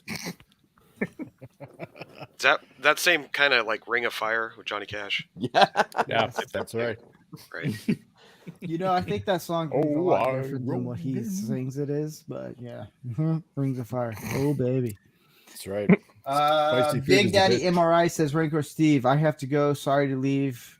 Bye, brothers. Aw, But I night, Big have Daddy. some things to finish before I go to bed. Enjoy the show. Everyone have a great evening. You have a good evening and great, fantastic, fabulous, wonderful, glorious evening. Hope it's not too much that you have to do to finish up. But yeah, I was glad that you could. I'm glad that everyone in the chat's here. Everyone who's watching, glad to see you guys here. Sorry that I've screwed up your Absolutely. names. Sorry, but not sorry. I like to. Whenever I say someone's name, like I always think of Conor McGregor. Whenever he goes, I want to apologize to no one, and that's how I feel when I say someone's name because I literally have a problem with like words. I don't know if it's a dyslexic thing or just me not caring about reading at all. Short I bus. think it's about me not what. Short bus.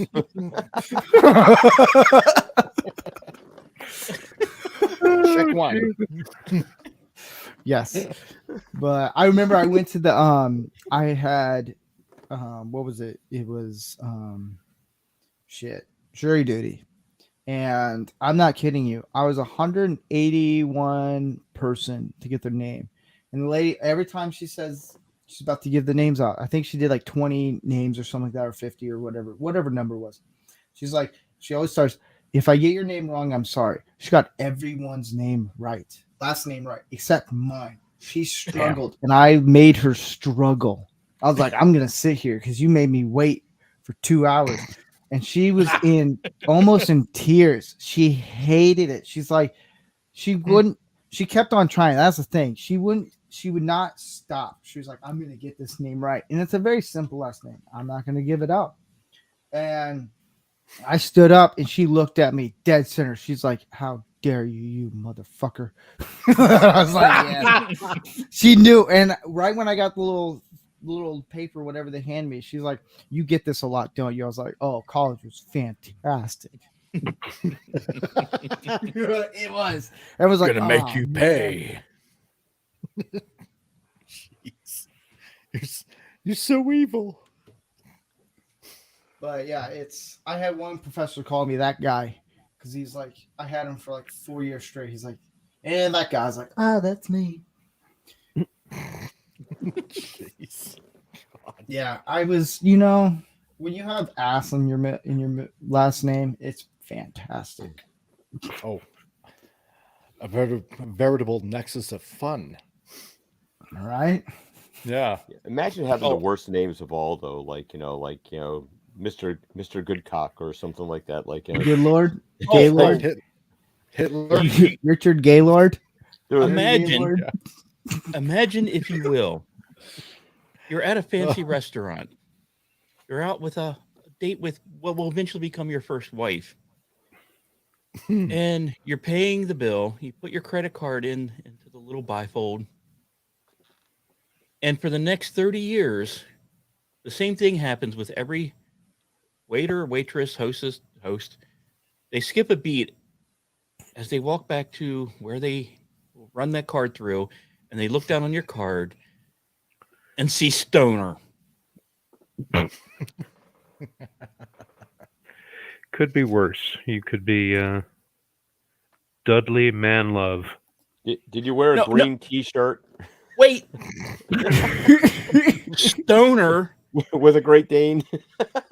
in Vermont. Listen to Bob Marley. Job, man. Dudley Manlove played the bad guy in Plan 9 from Outer Space. Yep, that's right. The second mincing guy, not the mincing guy, but the second guy, the one who went, "Your stupid minds, stupid. That guy, Dudley Manlove. That's a friggin' name right there. Yep. The worst possible name you can think of is Richard Harry Gaylord.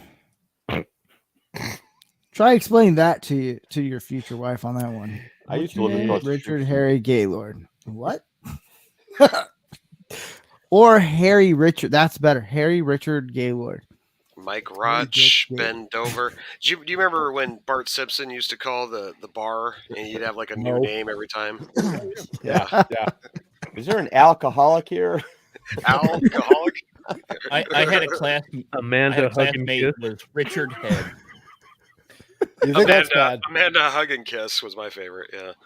There was this girl that lived in Calais, Maine, and I kid you not, her first name was Ima, her last name was Whore. I kid you not, I'm a whore. So on my trip, I put they asked what's your name so they could do it at a coffee shop. I was like, it's Rancor Steve. And this lady goes, I'm not gonna put that down. I was like, why not? That's my name. She's like, no, it's not. I was like, yes, it is. And she's like, you got to pick another name. So I was like, all right, Trump. And she's like, oh, fuck it. Rancor Steve.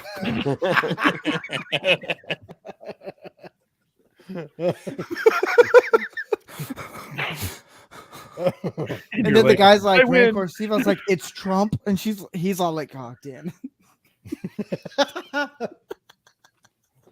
Somebody said that, like, go to a Starbucks and tell them their name's Trump, so they have to call it out when your coffee's ready. And you don't say anything. The best one is Katniss. And then they just start yelling out, and you'll be like, I volunteer. This one girl did it at a coffee. I think it was Starbucks. And she's like, she did it when it was all popular. And she's like, I volunteer. I was like, you won't last. I am tribute. I know a girl, her last name was like Slutsky. Slopke? Slutsky. Slutsky. Oh my God. Is she from Poland? Yes, my name is Slutsky. I don't need to know your profession. I just A lot need of to know your vagina. name. God. That's why James Bond women had such the best names in the beginning. Man, Pussy Galore. Austin Powers is great with that, though. Like, Oh, he took it next level. Yep. So, SP4H says coffee for Spartacus. I am Spartacus. That's a good one. yes, there we go. Yeah. I'm Spartacus. Yeah. I'm Spartacus. I'm gonna have to use that one. Or you could do Maximus Decimus Aurelius. I'm like, do I not entertain you? love Steve, your I just sent you one Spartacus. on Twitter. I DM'd you. Uh-oh. Oh God. Oh.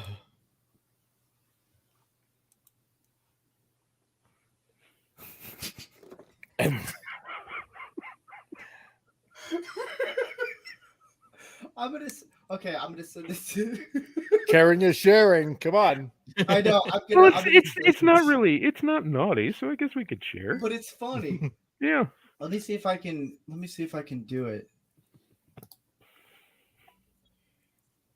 I have a camera right in front of it. Holy crap. All right, let's see if this will pop up. If it can work. Goat. Is it working? I don't see it. Nope, not yet. That is not me. So I have an image I'm trying to share. See if it'll work. If not, I'll send it to you and you can probably this one. There we Date. go. I'm looking for a mature man. Me. Nervous laugh. I can't. Yeah, maturity is important. Barista. I have. Someone finish this one.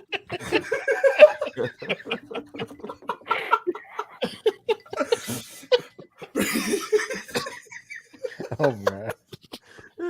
I have barista. I have a coffee for Mr. Fondle My Balls.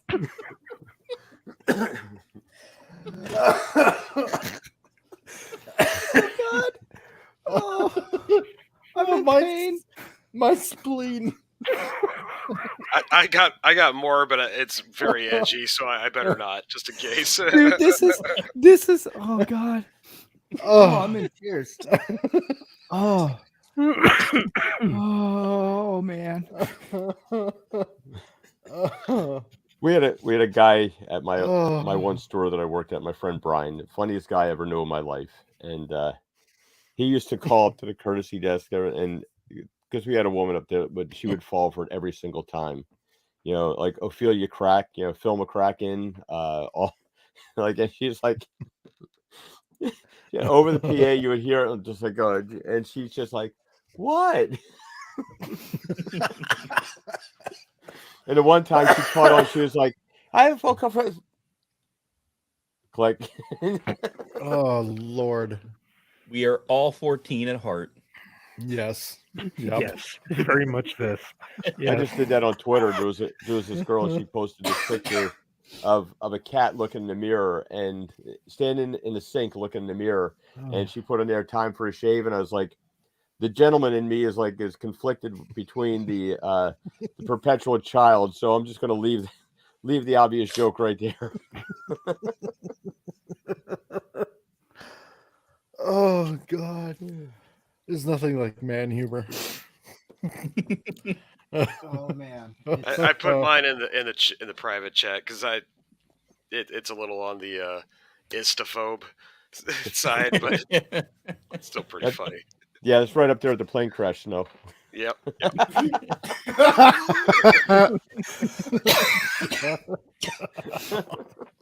Oh man. Oh.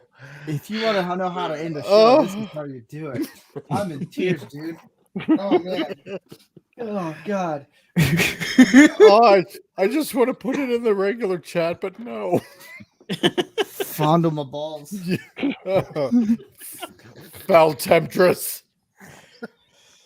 Oh Lord. Oh man. Oh, if the chat could only see. So, All right. Any other questions or?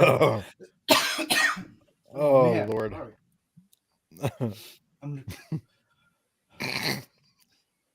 I can't hold it in. We're all gonna burn in hell. Yeah, Oh, yeah. fair to say. We That's been so are. established for a long time. Just save my seat on the bus. That's all I ask. Oh, man. Hey, at least We're everybody all knows in that. in the bar car. Right. No, Everybody I know is gonna be there. So. Oh man. Hey, you're sitting there burning, like, why? And all your friends say, we can answer that. Because beer. Just tune in to Snowed Up Saturday Night Show. That's all you need. Oh man. Oh Lord. Well, you We're do have not right. You technically do have a demon that shows up. So There you go. There you Curly, go. yeah. That's Lord right, folks. Baphomet. You can't buy this entertainment on TV anymore. You have to come here to Man-O-Rama. So Right? There's only Snow Dove show and our show. Those are the only two big balls you can do these jokes on. True. Man. Uh-oh. Oh, well, okay, yes, I did see this one. Although the screen is really, really tiny. Okay. You're gonna show the other one? I can't read that one. It's so tiny. Modern men have to work 5 times harder than their grandfathers did. That's what she for said. Women 20 times worse than what their grandmothers were. It's called inflation, and it's destroying Western men's desires to be providers and protectors. What's sad is that's actually And then- really true. Yeah. Mhm. Somebody responded. This All right. This may be the most intelligent thing ever posted on 4chan. Yeah, I saw it. I was like, whoa, that's Uh, pretty intelligent. Go show the other image of right before that, the one that I sent you in the email. So there's an actual backstory to this, and I was with Gary when I came up with this one. Oh my gosh. So I don't know if this is the NBA All-Star going on or what. I don't know when that starts, but it had like a couple of basketball players, and I saw somewhere it was Mike Berra commented on it. If you guys don't know who he is, check him out on Twitter. He's a hilarious guy. Definitely. And he commented something, and I was like, dude. So I made this meme where it's, you know, in Die Hard, he's like, girls, the 3 NBA players are wearing very colorful shirts, and it says the Valley. And I showed Gary, I was like, dude, girls. And that I put that on there, and I was like, girls. Thought it was hilarious to me at the time. It may not be funny now, but Like was Valley? my- Like, oh my God. that was what it popped in my head. I was like, what NBA teams did they get to the WNBA or something like that? What's going on? But it makes me want to send pictures of Brittany Griner to all my friends, like as a prank.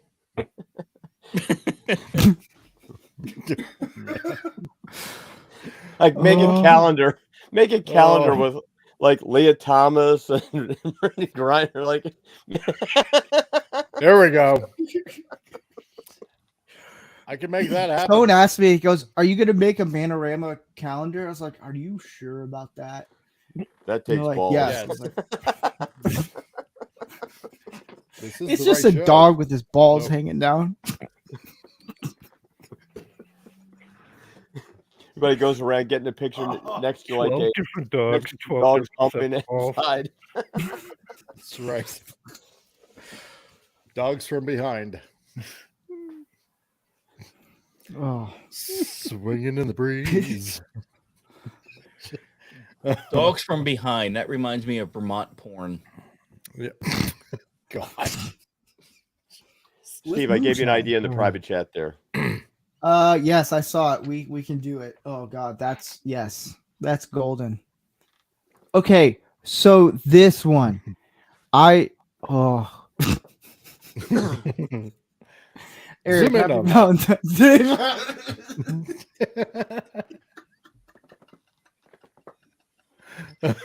Oh man.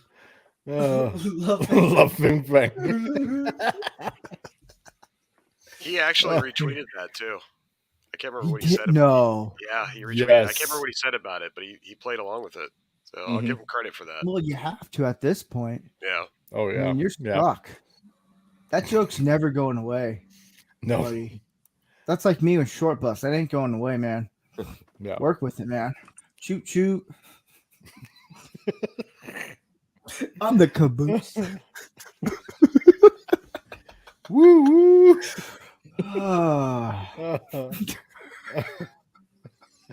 I understand. Bang bang with bang bang. $20. We love you lifetime. Anything you want. Anything. So I watched this. I'll try it to send the drops- video to you guys. I watched. It opens this up a guy, shoot and like- drops Winnie the Pooh's. I watched this video of this guy hunting, and I'll try to find it and send it to you guys. He's hunting duck, and this guy's like, "Come here, duck, come here," and he's all like, "It's hilarious." He's totally just asking for the duck, and you hear his girlfriend just hackling in the background. It's funny. He's like, "Come here, duck. Why don't you come here? Come here now, duck." God. Oh, Lord. Oh man, I'm glad we're ending on a good note. This is, I'm dying laughing, dude. I'm We teared are. up. I've never laughed this hard, dude. Gary's gonna be jealous. See here, I got. Oh, jeez. We just get a Oh, God. Man, that's hilarious. I know. Oh, dude. And I was What's really funny upset is- we didn't get to our manly stories. I know. Oh man. I had actually- a perfect one. We could do that. We can get to manly stories now. So Jeff, what is your manly story? Well, this was a few years back, and now everyone may know me on the show as Franny, but before then, I had a call sign Tommy because I liked I liked playing video games and I liked, playing pinball. So we were in this situation, a few of us, there were like 6 of us. And we were caught in a position where we weren't really ready for it. And here we are in this situation, and we are balls to the wall, struggling. We're fearing that our life might actually be at risk. So I'm here navigating, helping out, when the captain of the ship looks at me and says, we need to move. We need to get, can you get closer? I'm like, yeah, okay. Yes, sir. We can do this. So take control. I'm moving closer, and I'm freaking out because this is like really, I haven't done this before in reality. So here we are. I'm moving closer. I'm flying in. We're getting it closer and closer and closer, and I'm feeling good about myself. And then all of a sudden, the captain looks at me and goes, "Okay, you got to maneuver. Not. You don't have to lean listily to the left. You actually have to maneuver." So we did this maneuver. As we went down into this maneuver, the mines that were trailing us went into the ship, and we said, "Fuck you, Saris."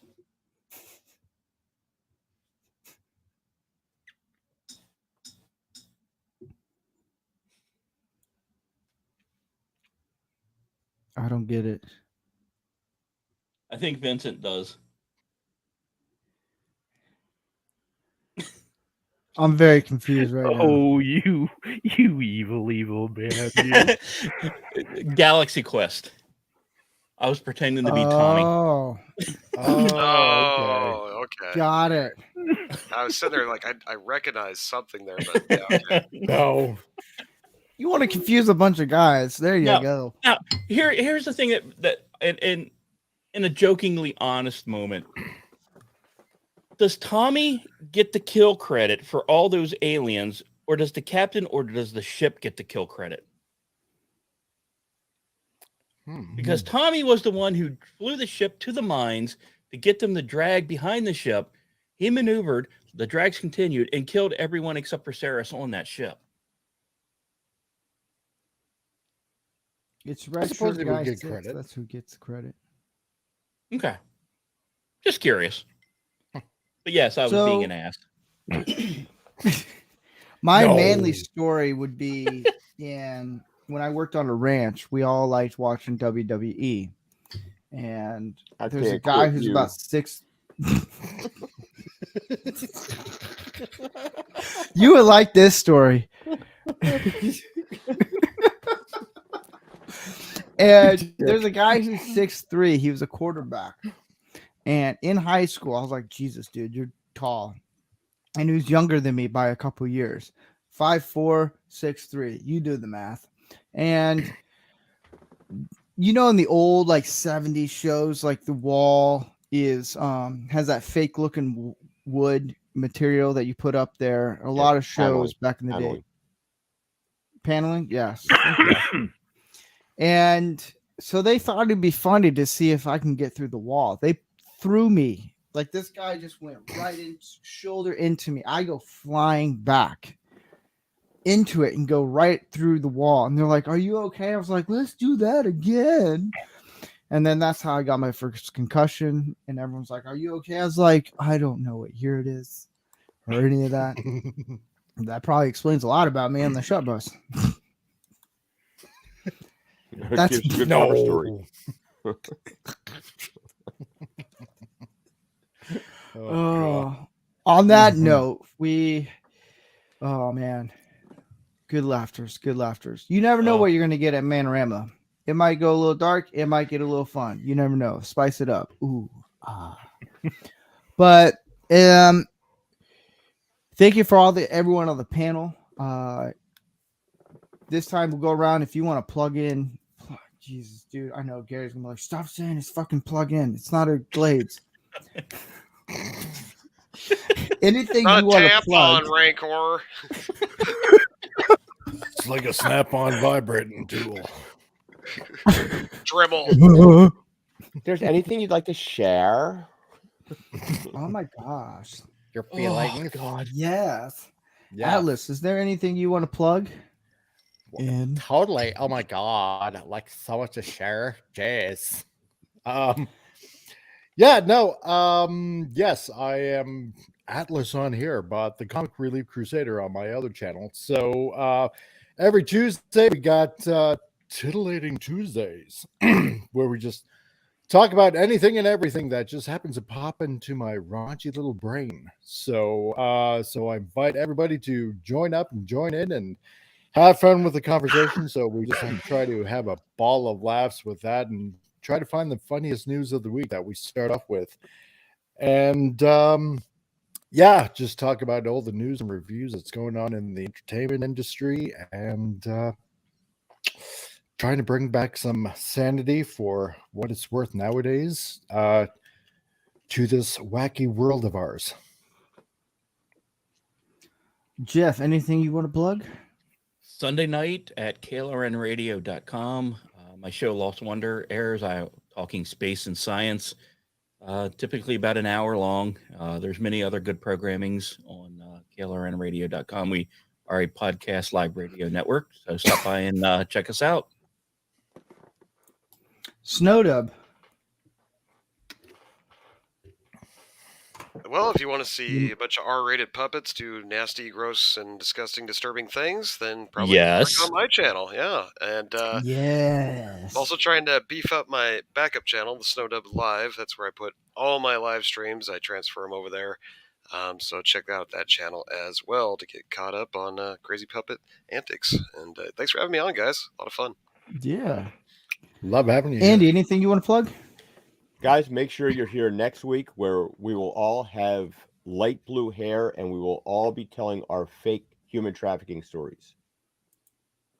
Nice. Oh, yes. What if you don't have hair?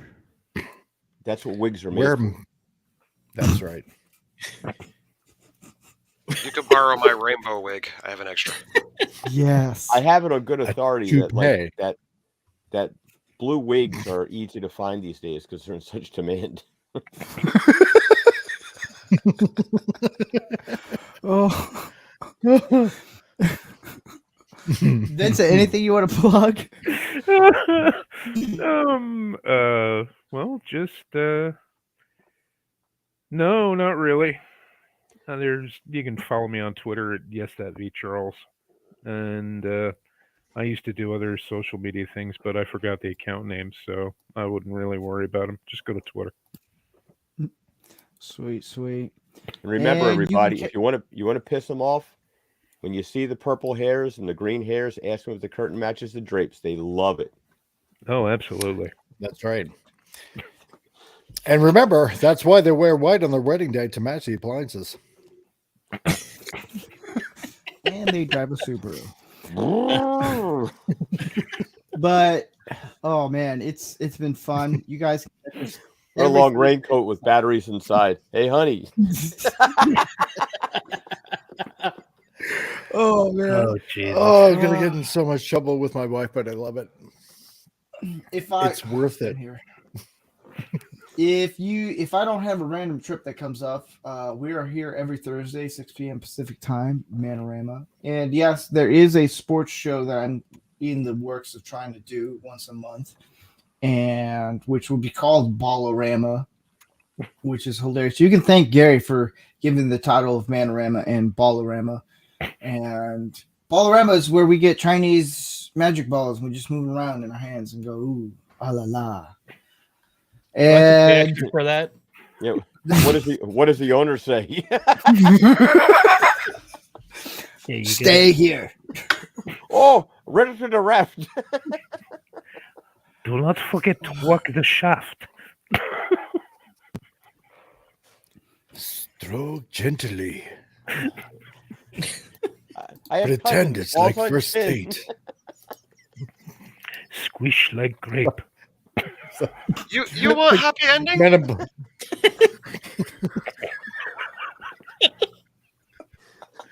It's like Well, that's a Men in dumb Black question. too. He's a Balchinian.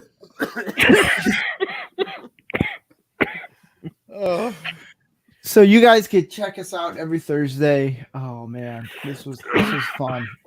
Good evening. Love the laughs. But don't know what the topic's gonna be like for next week, but you can check us out on this channel, Rancor Steve. I feel like me saying you can check out the YouTube channel, Rancor Steve. You're already here, so fuck it. Yeah, this channel right here. Save it, subscribe, do whatever you want. I don't care. You can roll it up, toss it out. Who cares? We'll still be here. Nothing will stop us.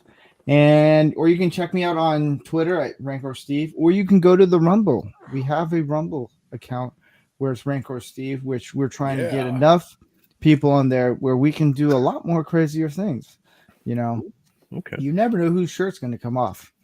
Well, that's right. But- On Rumble too. I forget about that.